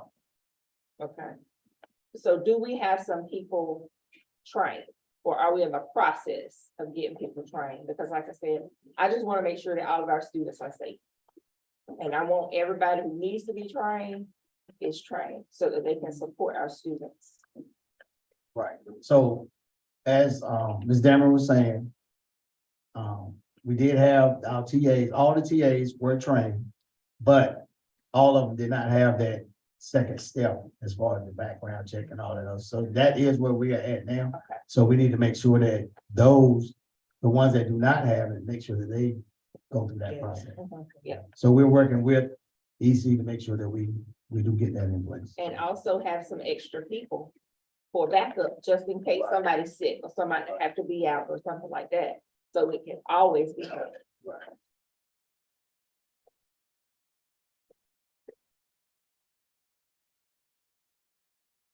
All right, so the last thing I have is the athletic grant committee. We came together and we looked at the grant again. It was the first time I really had a chance to get to look at the grant and see what it was all about. So some of the things that was in the scope of work, we're gonna have to go back and reassess that, because with the new school that's coming, some of the things that we were asking for was going to benefit for the stuff that we're going to tear down. So the new stuff that we're looking at, that we want to purchase with the money, we need to make sure that we get that into the new or the revised scope of work, so that we get that DPI and they can approve it, so that we can make sure that we use the funds. Who was in your meeting, Mr. Hunt? Myself, Mr. Coach Lynch, and Mr. Hopkins. And Right. Ms. Faulkner needs to be involved. So she can help write. This for the grant piece. So she can be as assistance. Here on out with that grant. Please include her. Yes.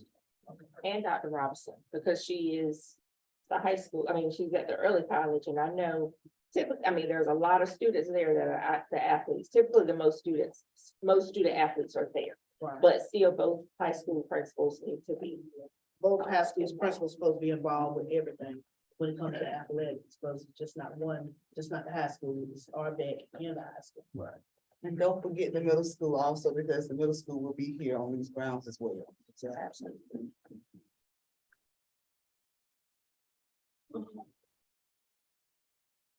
That's all I have. Any questions? Any other questions? Thank you. Thank you, Mr. Hunter. Question, Dr. Simon.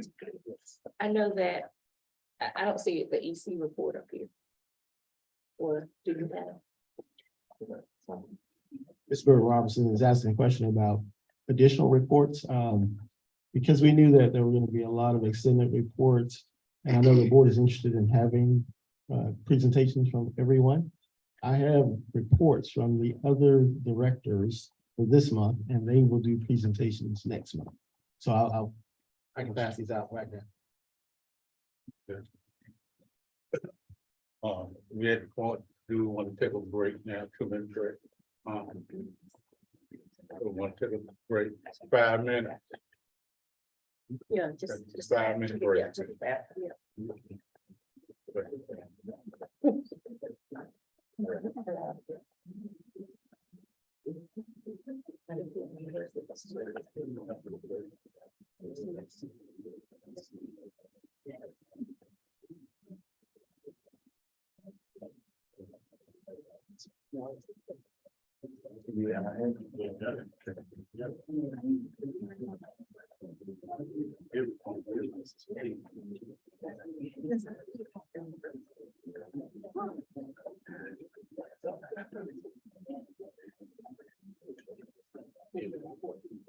Oh, thank you.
Dr. Salmon, do we have anyone for public forum?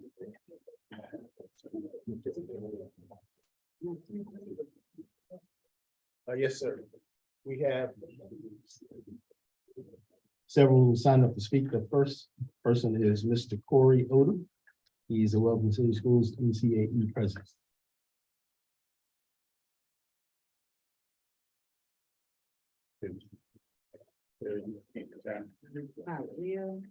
Okay, Mr. Oldham, yes, sir. before you begin, Ms. Hale will be keeping time at 3 minutes, and she'll notify you. Okay. Okay.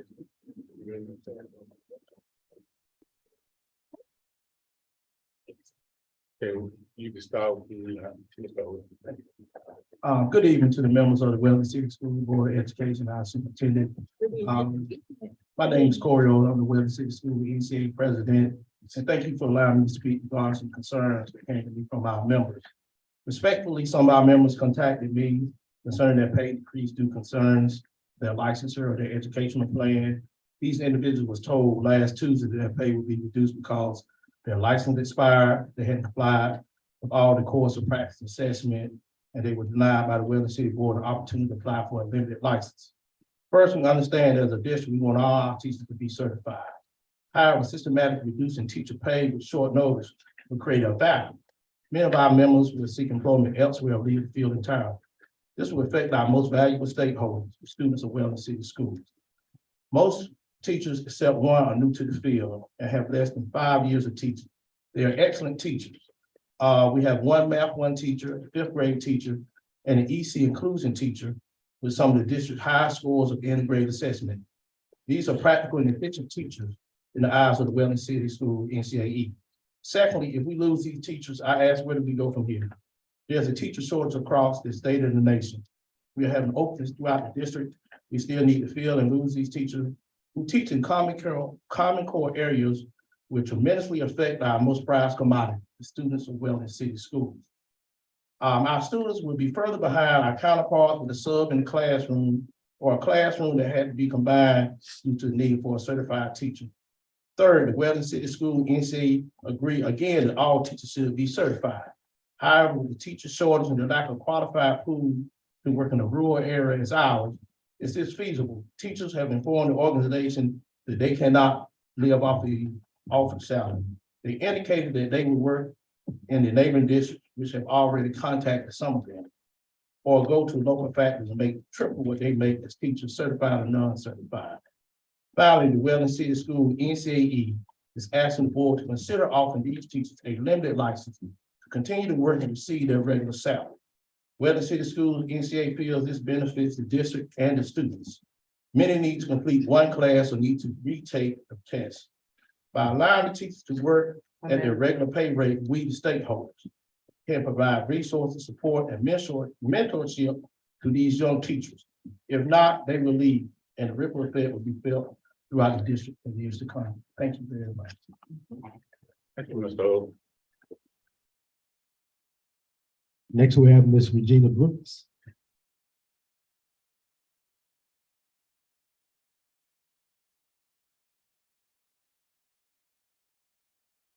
Well, Ms. Hale be keeping time.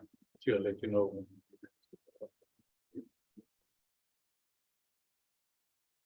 Good evening to all. Certainly know how exceptionalities are now. Being that I have fluid behind my ear, it's so hard to hear you, but that's not the only reason. Mr. Davis, would you assist me, please? Have you started your time yet? No, ma'am, we won't start. Mr. Davis, would you assist me, please? Let's give them each. Okay.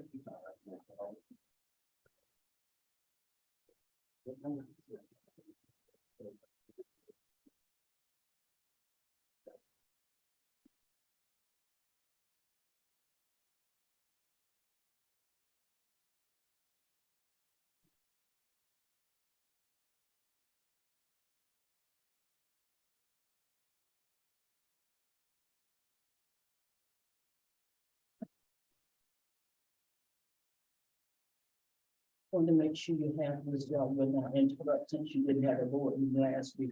And we really have much more to give you. So next month you have a big package. Thank you so much. Please let me know when I can begin. When you're ready. Good evening to all. You have a package there, but because of the sake of time, you can read that at your leisure. Why? The 2023 year, why? You spent $100,000, remember, with doing a worldwide search when you hired Dr. Myrick? Why? Why would you advertise on the door, the front door of your central office, when other systems are advertising in the newspaper? This is 2023, the technological age. I didn't see that the board meeting was canceled. I didn't. Am I the only one that just go down and look for it? Why? Why can't we be professional and advertise as you have done in the past? Why? Why do you not use microphone, each one of you? This is a public meeting. Citizens would like to hear what you're saying. Why? Why would you send 2 to 3 or even 4 teachers for AIG certification when you only have maybe 10 or 15 AIG students? Why not send some of them to exceptional for exceptional credentials? Okay. Why?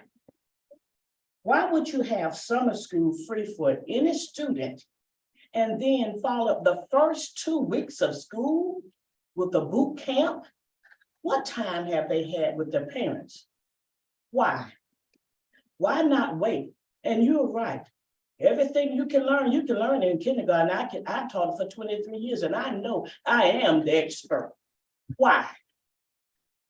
You are in a tier 1 county. Why? When you have students, they don't have time with their parents. Why? With your student population, how many students can you afford to lose? I have a petition and parents asked me, I said, well, if you don't like what's going on, you have a right, just like you have all these 7, 8, 9 systems in one county. Why? Can you please tell me? 25 years I've been here, and I tell you, on the eve of my anniversary, I don't know. I don't see much change. I see some degressing. Why? If you had students whose parents are lawyers, doctors, and others, as I have taught, would you be doing what you're doing tonight? No. Why? Are you preparing students to compete with Morehouse, Duke, University of Chicago, Winston-Salem State University, Elizabeth City? No. Where are your parental involvement specialists? Where are your mental specialists? I know I have the degrees. I know I can walk it and talk it. I feel like I have 25 doctoral degrees for each year. I've been coming to you for 25 years speaking to you. Why? Why have you dismissed me for 25 years? Can you tell me why? Can anyone on this board tell me why? And as I state, Weldon City Schools Board of Education Superintendent and Administrative Staff, are you a leader or a hindrance to the success of students in 2023-24? What happens when those ESSA funds run out in 2024? Can you tell me 3 minutes. why? I rest my case. Thank you so much. Thank you, Ms. Brooks.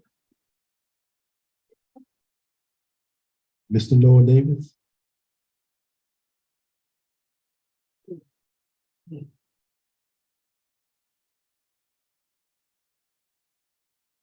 Stephen Boyd, Dr. Simonton, community guest.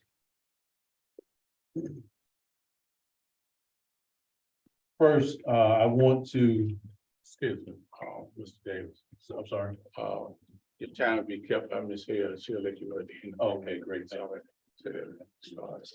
I first want to address, making sure, you know, at the beginning, we talked about the mission. We all read the mission statement, we heard it. So I want to speak on that for just a moment. I first want to address making sure that our students receive the highest quality education. Having the highest quality education would mean that we have the highest quality teachers, highest quality certified teachers, Now, ideally, that would be what we all would want, all of our teachers to be certified. Now, that's in a perfect world. And in a district that's attractive to those certified teachers. Unfortunately, we don't have a perfect world, or are we in a district that's attractive to a lot of those teachers? However, that does not mean that the teachers we have are not qualified to provide instruction and an environment that is conducive to learning for our students. I truly believe we have many teachers that may not have their full certification that are qualified to teach our students and help them improve their reading, math, and other skills that, to get great test scores. What I'm hearing is that Weldon City Schools is planning to reduce the pay for many of those teachers that are not certified. My understanding that these teachers are not paid from our local budget, but from the state budget, and that the ownership of them getting their limited license is on that individual. I truly believe it is in the best interest of Weldon City Schools to reduce the pay to, it is not in the best interest of Weldon City Schools to reduce the pay of these teachers. If we do so, we are not only affecting the livelihood of these teachers, but also giving our students a quality education and depriving them of the quality education that they need. If we do this, we run the risk also of losing a lot of great teachers to other school districts. These teachers can easily go to other school districts for the same or more pay than they are getting now. This leaves us in a situation where we have to find substitute teachers that are not going to truly teach our children. My experience and observations is that these substitutes become glorified babysitters. I strongly urge this district to reconsider any reduction in pay and give our current teachers the full support they need to get the necessary licensing to provide quality and consistent learning environment for our students. Thank you for your time. Thank you, Mr. Davis. Thank you. Next, we have Ms. Livonia Harris.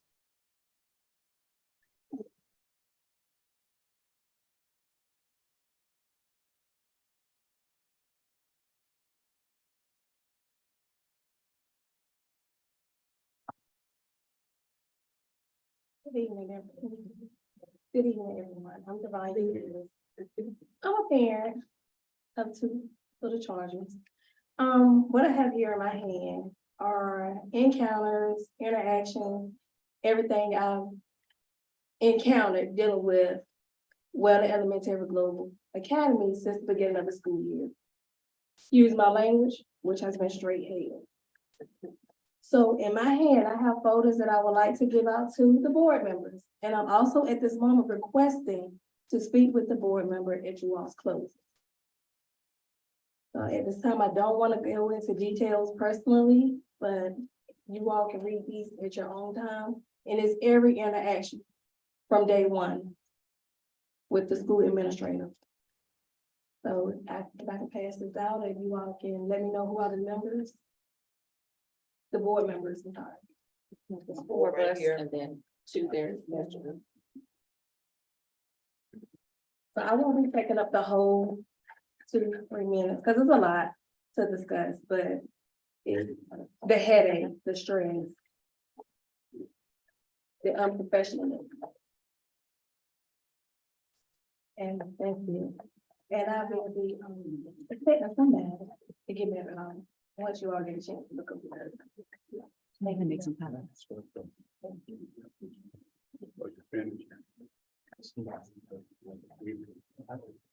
Are you asking for tonight, Ms. Harris, or? Yes, if possible. Are you finished now? Yes, Oh, I'm you want finished now. to continue? I'm finished now because there's a lot to talk about.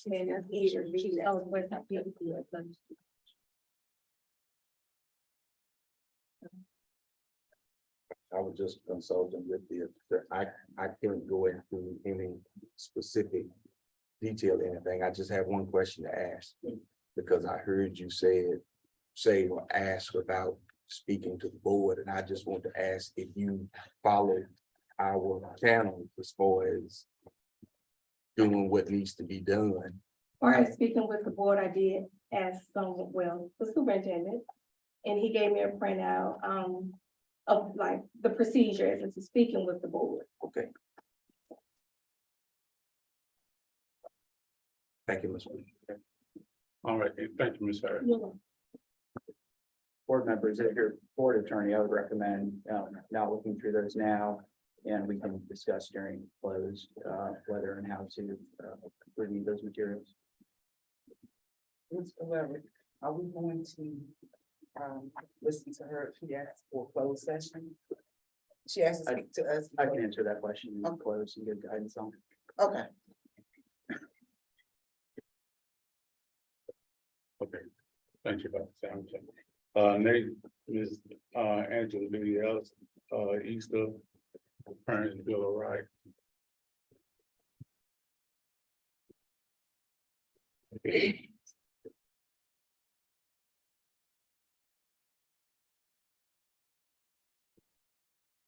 evening once again,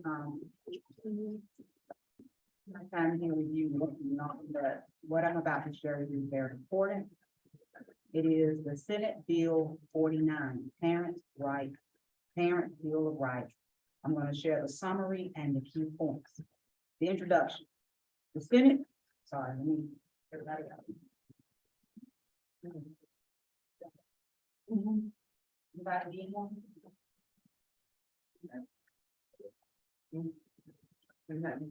So where are you? I need 1 and 6.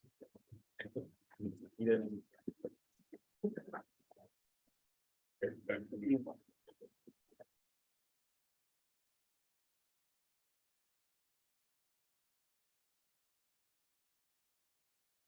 Introduction, Senate Bill 49, Session Law 2023-106, generally known as the Parent Bill of Rights, became law August 16, 2023. The summary, part 1. Many of the rights listed already exist, but some are new. Part 1 also acknowledges limits on these parental rights by clarifying that they do not authorize parents to engage in unlawful conduct, prohibit officials and employees from acting in their official capacity, within the reasonable and prudent scope of their authority, or prevent courts from taking otherwise lawful actions. Finally, part 1 provides that an employee may be subject to disciplinary actions. Finally, part 1 provides that an employee may be subjected to disciplinary action if he or she encourages, coerces, or attempts to encourage or coerce a child to withhold information from his or her parents. That is the summary, part 1.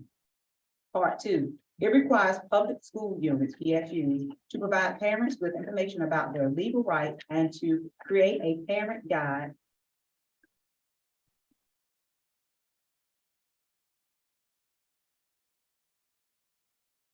That's part 2.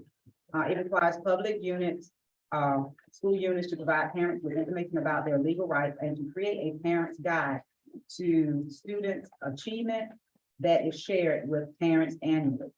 It requires the governing body of a PSU, after consulting with parents, teachers, administrators, and community partners, to adopt policies on addressing a wide range of topics related to parental involvement, parental responsibility, including but not limited to parent volunteer opportunity, teacher-parent cooperation related to homework and other matters, procedures for inspecting and objecting to textbooks and supplemental instructional materials, and informing parents about student clubs and extracurricular activities. It imposes deadlines for principals to respond to certain types of parent information requests and give parents the right to appeal denials of such requests or failures to respond to the superintendent and board of education. The decision of local school boards is in such appeals are final and not subject to judicial review. It also requires boards to adopt procedures governing parents' requests for information and appeal.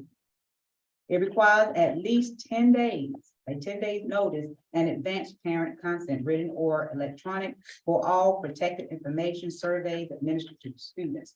Protected information includes information about political or religious beliefs of students or their parent, mental or psychological problems of students or their families, sexual behavior and attitudes, and certain other subjects. A federal law known as the Protection of Pupil Rights Amendment, or PPRA, previously allowed school districts to provide notice of the right to opt out of many such surveys if they were not funded in whole or in part by the U.S. Department of Education. Under the new North Carolina law, however, affirmative advance consent is also required. Part 3 prohibits healthcare practitioners from providing treatment to minors without first obtaining written or documented consent from the minor's child's parent. Healthcare practitioners is defined to include any person's licensed or authorized under Chapter 90B, 90C, or 115C to provide healthcare services in the ordinary course of business or practice of a profession or in a approved education or training program, or any agent of employee of such an individual.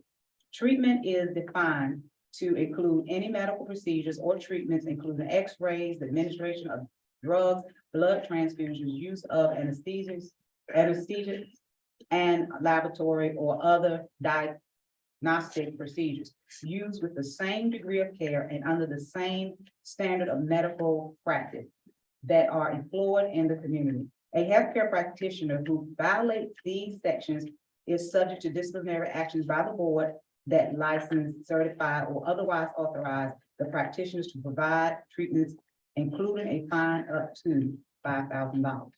Now I'll share the action items. The first action item is to display the list of parent rights on the district webpage. And what I've done, I've created the parent rights, and it's the last page, but I've created that and I'll be sharing that with all of the principals so that they can share it at their Title I night, and also it'll be on the web, and they can share it, if they've already had their Title I night, they can share it throughout the day, school day, to take home. Is that after providing an opportunity for parents, teachers, administrators, this is related to the policies, after providing an opportunity for parents, teachers, administrators, and community partners consultation, adopt policies to increase parental involvement. This is not only the policy, but it's part of the action item as well. Adopt a policy to establish procedures governing parent requests for information related to the Parent Bill of Rights, including appeals. Adopt a policy with procedures to notify a parent of the student physical and mental health items identified in the Parent Bill of Rights. And you'll see, and I haven't been moving, but you'll see on the document that I've given you that the link is live. If you click on the link, it'll take you directly to our existing policies. On the back page, the action item, of course, we stated that we have to display these rights on the website. The other item is to develop a parent guide to student achievement, and then provide the parent guide to student achievement to parent, student, and the school personnel. And number 4 is all of our existing policies in relation to parent involvement and rights. However, these existing policies do not include what the bill states, not all of them. So that is what is requiring us to do to make sure that those things are available to our parents, and they can go on our board policies, and they will soon be able to see this information displayed to them, and they will know their rights. One of the things that as a parent, I would encourage anybody to do, not only parents, but administrators and everyone in the system that's going to have to abide by these items, is to learn. Because one thing that you don't want is, as a school system, as school administrators, not to understand these policies and have a parent that understands the school. So we want to know how to meet those parents' needs and also present them with their rights. Thank you. Veterans meetings. I just wanted to add for the board that On the next to the last slide are a list of policies that will be updated. And I wanted to ask Attorney Weber if he had anything he wanted to add related to this at this time. No, I think that was a good overview. I mean, it's an expansive law. You may have seen some news media reports about it. There was a bit of an impact on it in the budget bill that delayed implementation of only certain portions of it. One of the biggest action steps for school boards is to review and consider changes to your board policies. That work is pretty extensive, but for you and others who are part of the School Boards Association's Model Policy Service, they've done the lion's share of that work for you. The School Boards Association policies, like any others, they comply with the law. School boards can adopt them as is. There's one in particular, policy 1310, which is your parental involvement policy, that under the statute does require some sort of consultation with parents, teachers, administrators, and local community groups. The statute does not define the scope of what consultation means and what it looks like. That's different for different districts.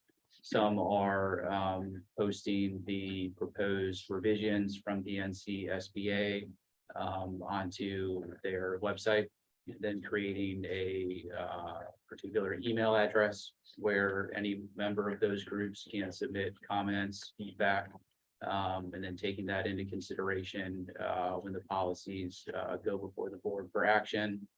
Some districts are convening task forces of parents. It really just depends on the district and there's discretion for that piece. Our office has reviewed each of the NCSBA policies, and there are 3 where we have recommended some additional revisions to help build some structure to certain parts of the policies that allow for parent complaints regarding certain issues like requests for information to which they have a right, and then to address parent concerns with a specific section in the bill. Again, the School Boards Association policies have provisions addressing those issues, and our office has provided additional revisions for consideration by our clients that are largely intended to help provide structure that's similar to a board standard grievance process, just so there's more direction for staff who are participating in those processes, as well as parents, of course, and board members as well, because there are several new types of appeals that could potentially come to the board arising out of this bill. Again, it's a lot to digest. I'm one of our office's leads on assisting with implementation, so I'm available for the administration as you work through this. I know you're teeing it up for the policy action. And again, really for the school board members, in addition to being aware of the law and aware of its many impacts, the biggest piece is the policy piece. So we will be bringing this back to you on October.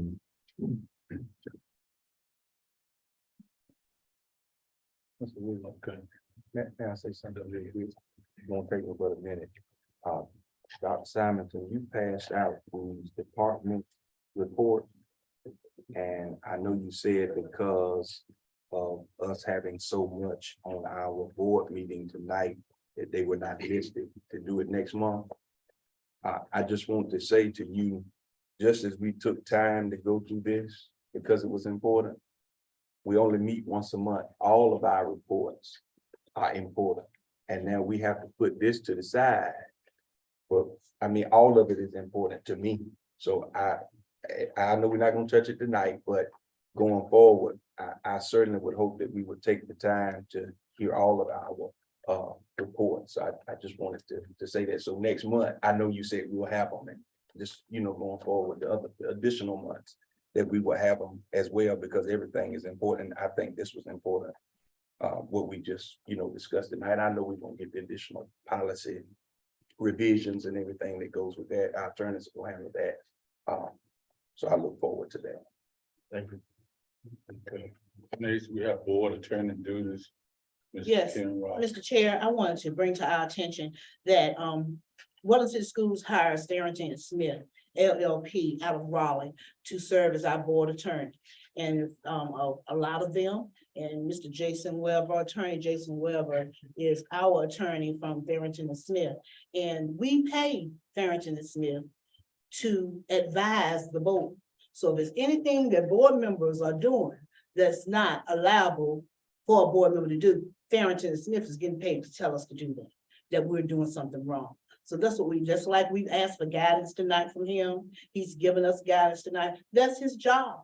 So if there was any questions that we ask that's not legal to ask any of our employees, he would tell us, because we pay Darrington and Smith to do that. And I just like to say that they are top rated for this year as one of the best law firms with the US News and World Report for 2023.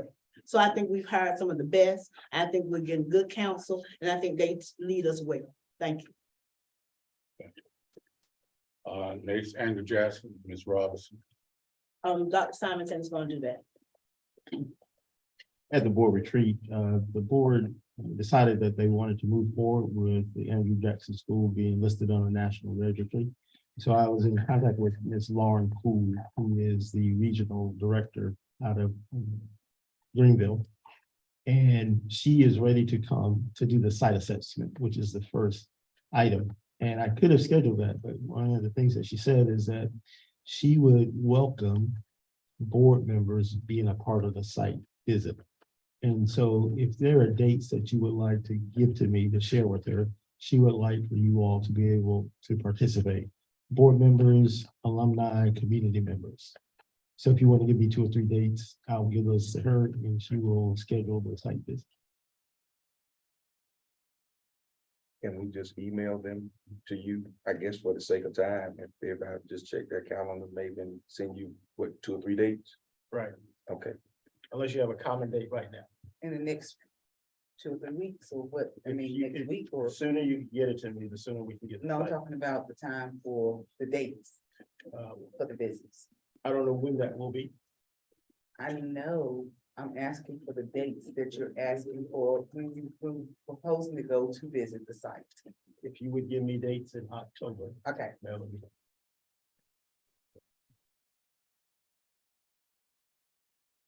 Okay, next we have board training updates. Ms. Robinson, You said you up there. right, I mean, I have to Okay. recognize you. Okay. First thing is, the master board training. Dr. Pat Ashley, who's part of the NCSBA, talked with her. I already given you the 5 topics by Ms. Ramona Powers. She suggested October the 12th, November the 9th, December the 7th, January the 18th, she said it would need to be changed, and February the 8th. Her time, since we wanted time from 4 to 8, their fee is $1,500 per session. However, since we're doing from 4 to 8, then we had to allow for hotel and meals. But she said she does not travel at night. So I need to know what action you want to do.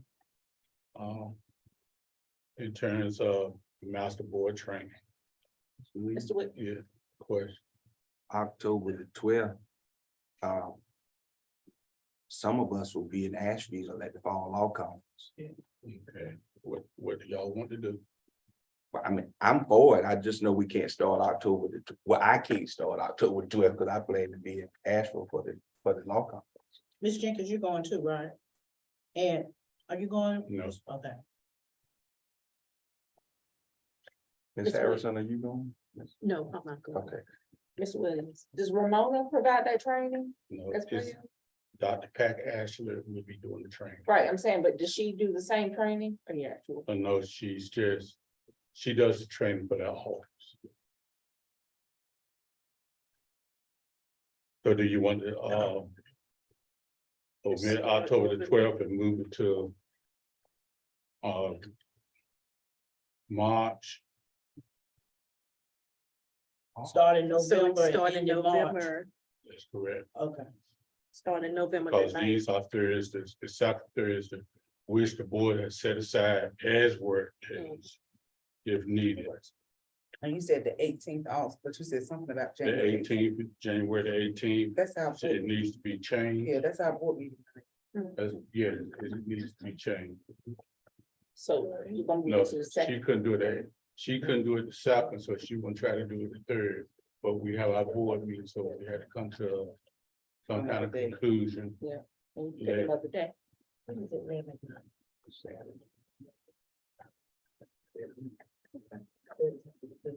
so we'll start in November, November 9th, November and go to 9th. March. What's the date for March?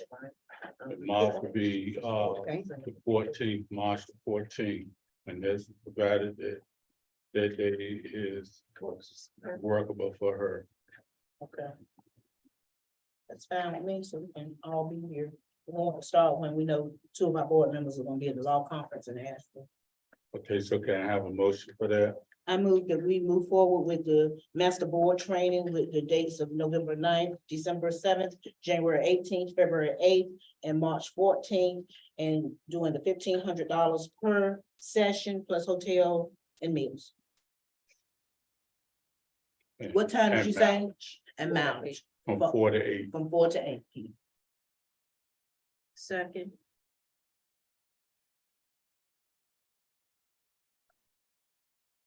Then motion by Ms. Robinson and second by Ms. Harrison. That the map board training would just be approved. Are there any questions? All in favor, aye? Motion, nay, the same. Motion approved. Okay, the next thing with the board is in the search for the superintendent, contacted the individual. His name is Attorney Sam Thorpe. And he's available to meet on the 19th, talk with the board about the procedure. the 19th. That's our regular board meeting, Yes, ma'am. October 19th. Yes, ma'am.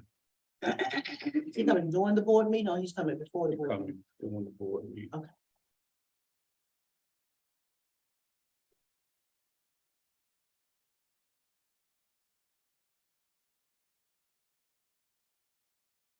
October the 19th. October the 19th.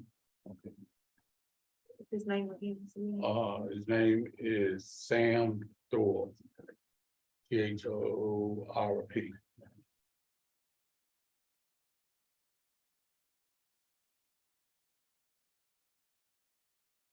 Do I have a motion for that?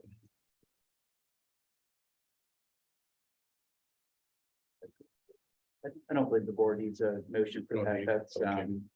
NCSBA will come and present on the services they provide as part of superintendent searches. And at the end of that presentation, if the board wishes to move forward with them, there would be an action item, but there's no need for action tonight. Okay. All right, E was moved. Next thing we have is from WIA for action, which is welding in action. You know, they have established the signage down on First Street for the old Ralph J. Bunch School. That sign is up, they trim the hedges, the bushes, the tree or whatever. And they want permission to go ahead and start fundraising just for that project down on First Street.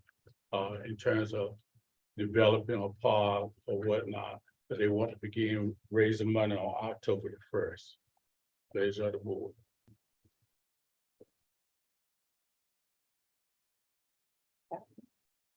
Can I get a motion? I don't think we need a motion for that, Mr. Williams. That's an outside group. They, But we already, they're gonna be using welding Ralph J. Bunch, Weldon City School. I mean, it's fine with me if you want to tell them, go ahead, then I'm fine with it. Well, no, I'm just, because none of the money is gonna be channeled through our school. No, it's not gonna be challenged through our school, but her thing is, she wanted permission from this board to move ahead with going out and saying, we raising funds for Weldon City School, Ralph J. Bunch. But she's doing it in the name of Weldon in Action, right? Right, it's, Oh, yeah, Right. that was my point. Right. Even if she says that, the money is going to be given to Weldon in Action, and we've already given them permission, to do the signage and, signage. yeah, Yes, but yeah, so they. But we did permission for the signage, but this is to go out and raise money and grants and everything of that nature. Attorney Weldon. I don't think I know enough about the project to advise on it. I guess it depends on, to reference like a question of where the funds are flowing, if they are coming to the district versus staying with the It's separate different. Well, nonprofit. I mean, does it involve any school system property? Is the sign, will it be on school district property? yes, it is. The sign had already been approved. That is on the district's property for the former, Ralph J. Bunch. And is there any kind of ongoing access by outside groups to the property as a result, like any ongoing maintenance needs? Anything else involved in this? No, And I'm also happy to work. We're with- not. It's no maintenance that comes from us. I mean, that's just, our property that we haven't gotten rid of, I guess to say. Even there now, we don't cut the grass or anything. Right. But there are third parties who come onto Weldon City Schools property for maintenance of the site. Is that right? That would be correct. Are they soliciting on Weldon City Schools property for the fundraising? Like, is the question as to whether the board will approve Weldon in Action to come onto school system property to fundraise? Is that what they're asking permission to do? Nothing to say as to where we think they just want to use it in general. Yeah, I just mean, so in general, with soliciting fundraising, there are board policies related to that, whether it's advertising in schools or soliciting on schools. So I'm sure staff can work with them if there's any kind of interest in any of those activities on the school system's property. If the funds are flowing to Weldon in Action and not to the school district, I can't think of a necessary, board action for tonight. But if, for purposes of Weldon in Action, they're seeking some sort of board endorsement, of their moving forward with this next step in the project. I also, there's no particular prohibition on doing that either. So it's really at the discretion of the board, whether you want to hear a motion that expresses support for the next phase in the project.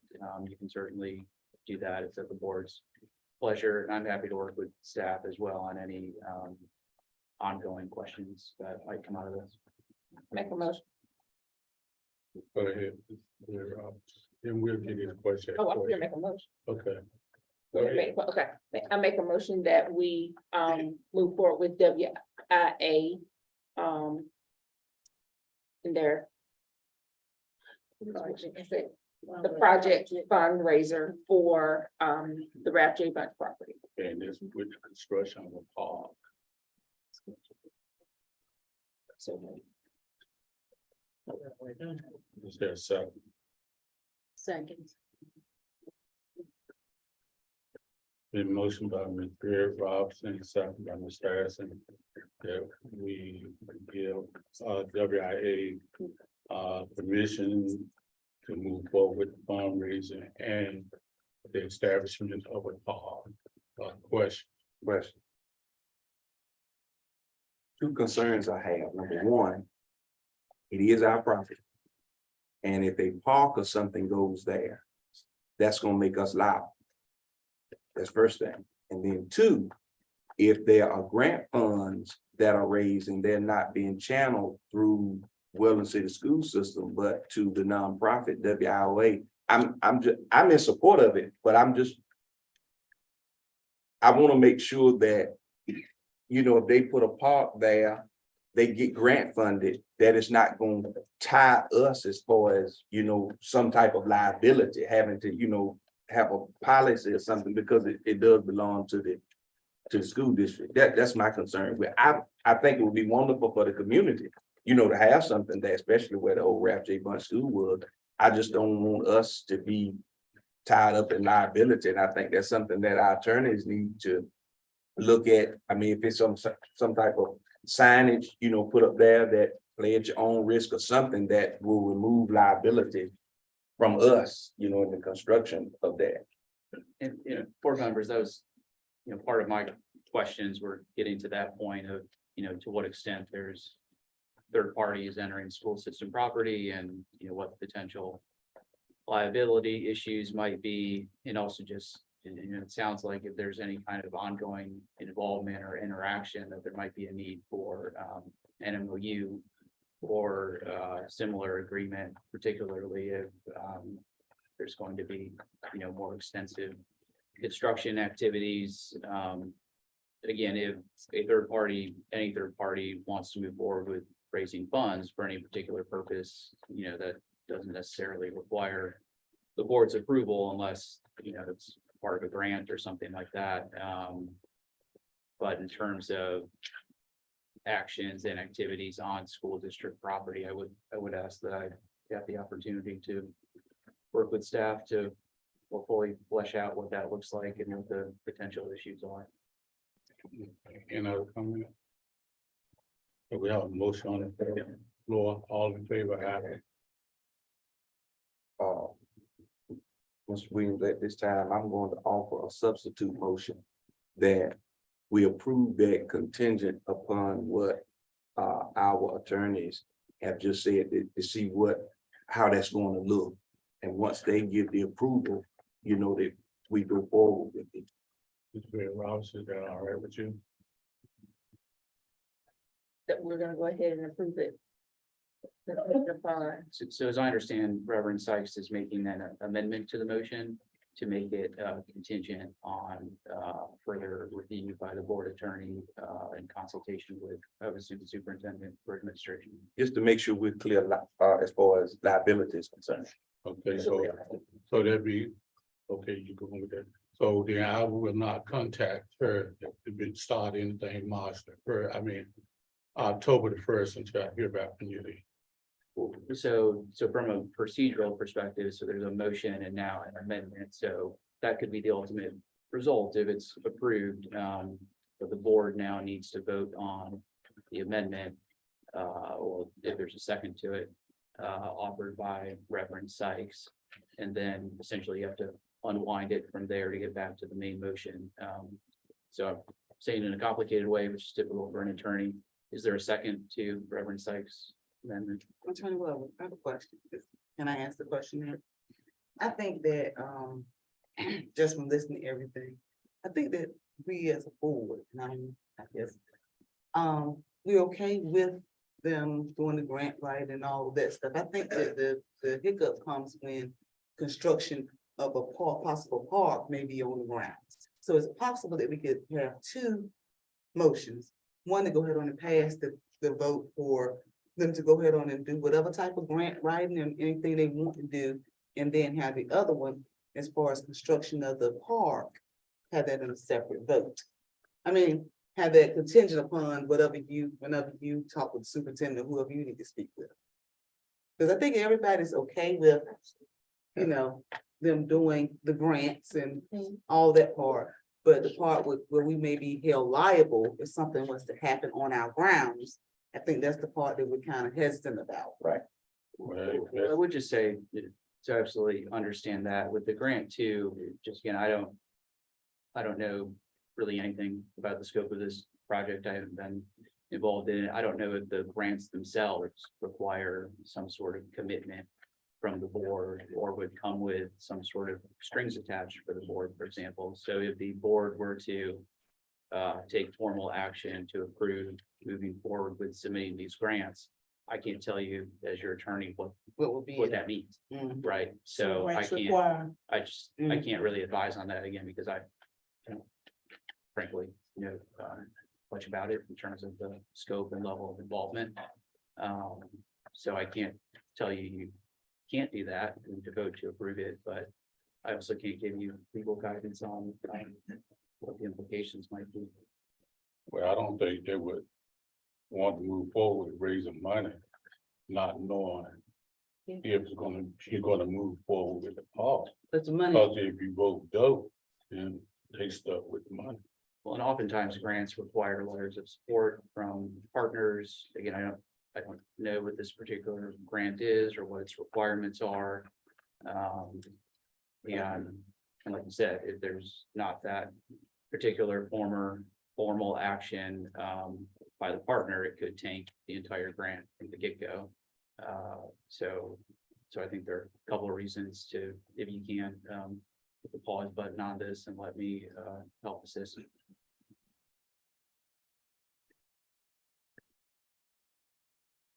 And I just want to say, Okay, so for the record, I support it. I just don't want us to be tied, to something as far as liability is concerned. I support it. okay, so we putting it on hold then. That's it. I just won't call and tell them to go. So what do we need to do now with all these motions on the floor? Well, I withdraw my motion. You withdraw your, I can withdraw it, so you get what you need to proceed with the okay, comment. so the consensus of the board is that until Attorney Weber checks into it, we'll put them on hold. So I give her a call tomorrow and tell her no. Okay, It's not. No, it's just It got hold me. on until, yeah, I mean, it's no for starting October the first. okay, but you just said no, I Yeah, I didn't. mean, it's no to their question of October the first. Okay, I got you Right, now. Yeah, okay. and just, like you said, make sure she know that the attorney wants to look at everything, because we're not just saying no. Oh, right. Yeah. Okay, next is consent agenda. I make them, We haven't seen them. Do we know the amounts? These are the. you couldn't open them, you We couldn't. won't let them tell. No, that's what I'm saying. So can we You just have table these until next month? Since we haven't seen them. Dr. Simon. These are the ones that I sent you. Some of these items on the, when I went on assembly and I couldn't open anything, it was just a lock up there. I think that these two may have, well, not just these two, but there's some other things up there also, but I cannot open it. It's just, it's a lock up there. Okay, I'm not sure about that, so I just need to check on it. Why is it locked? So I make a motion to table these until we can review. It's nothing attached. Okay, We haven't seen anything for the EC department. Okay. Second, There's been a motion by Ms. Harris, second by Ms. Barry Robinson, that we table the items on the consent agenda. Are there any questions? All in favor, aye. All opposed, motion carries.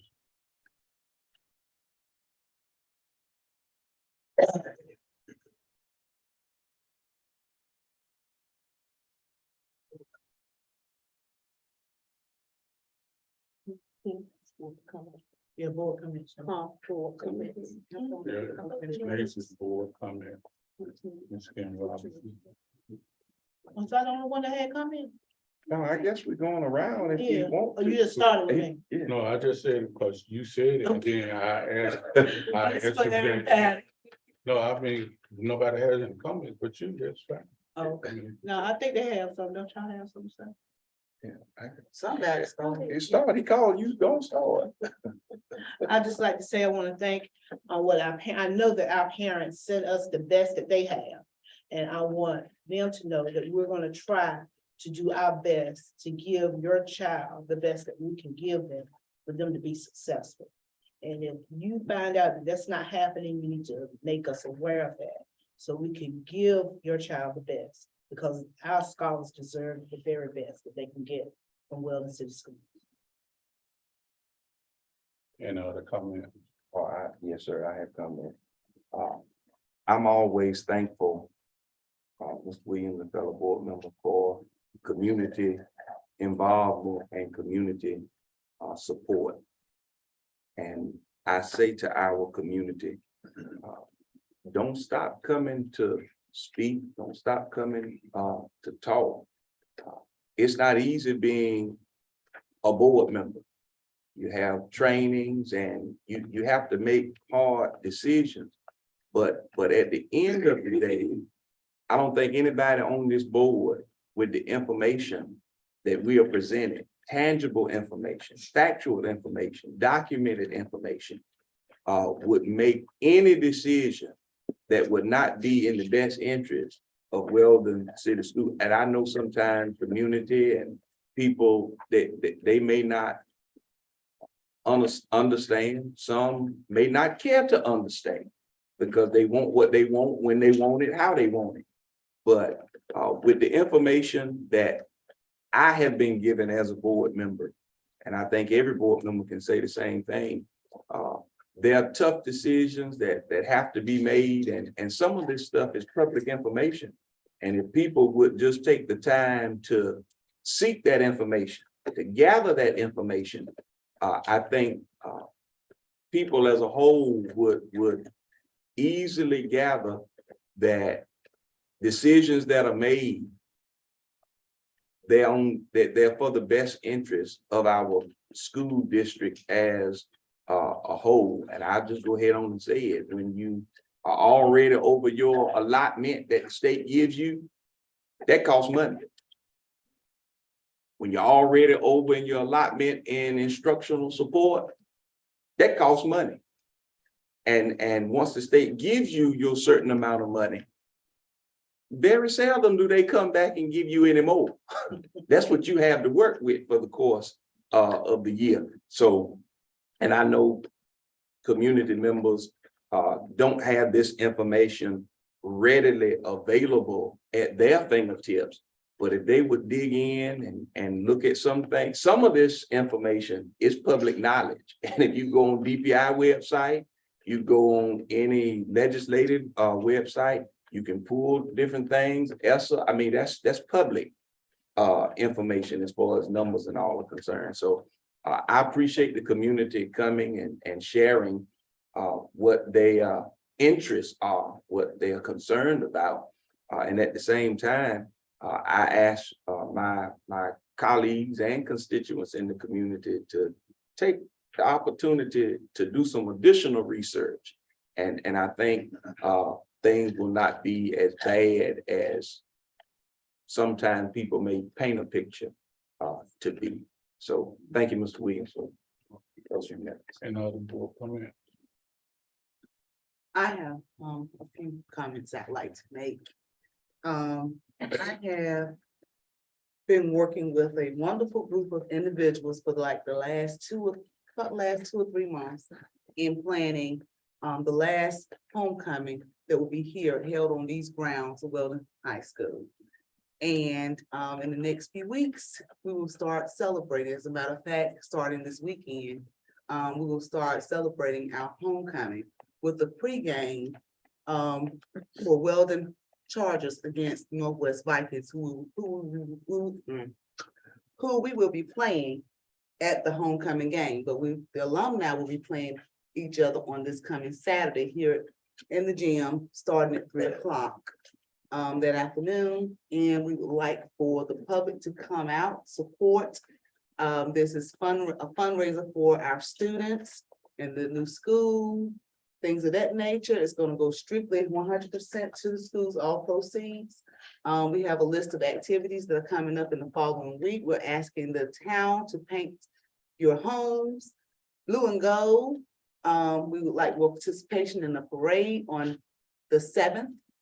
That morning, lineup will begin at 9 o'clock in the morning. The parade will start at 10.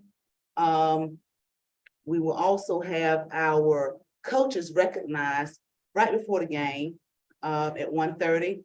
The game will kick off will be at 2 o'clock. And on Friday, I'm sorry, I skipped over that. On the sixth, we are planning a Weldon's Got Talent Night. And if you have talent, it does not matter whether whether it's kids in the elementary school, middle school, or high school, we're looking for talent. Come out and have your children to showcase their talent. We have a lot of talent here, right here in Weldon.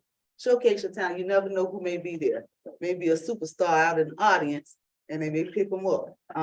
But anyway, I'm just asking for support from the community and from the schools as well, because Weldon is near and dear to my heart. I attended this school and it's near and dear to a lot of people's hearts. Next year, this time, this school will not be standing where it is right now at this current state. And there's a lot of memories in this building. So I would just like the support of you all from the committee to the community. And thank you. Mr. Williams, real quick on what you just said, Ms. Hale. I heard you mention the alumni. I hope that the planning committee for homecoming does realize that this will be the last graduating class and some deference needs to be given to our students and not just alumni.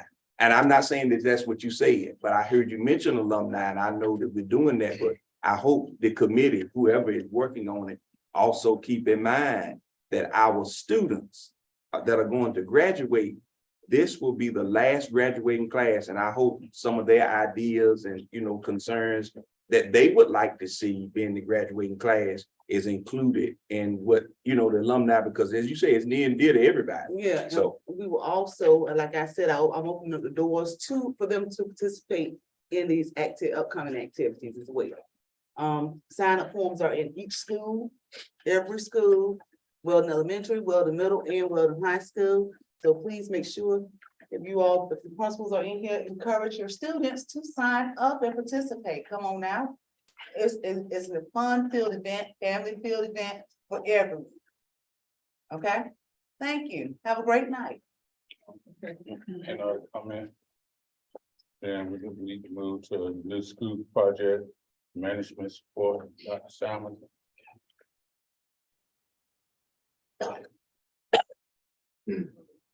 Is that what you said need to be included?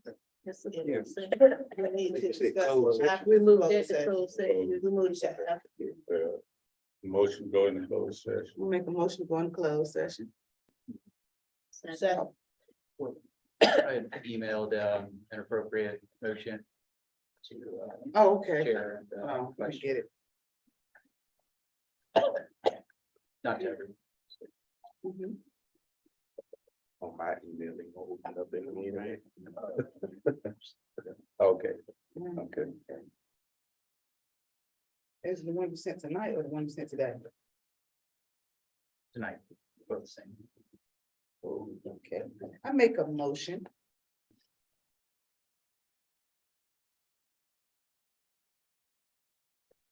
You said the one today too?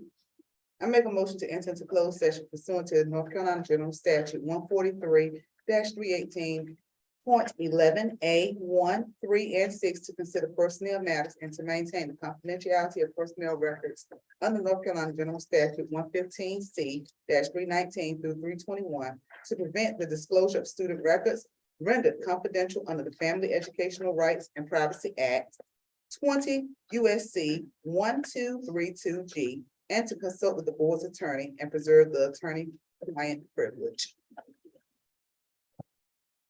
Motion, is there a second? Second.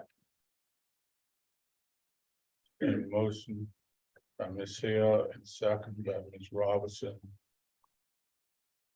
Yeah, we go back in closed session according to the reading by Ms. Hill. Are there any questions? All in favor, aye? Aye. All opposed? Motion carried.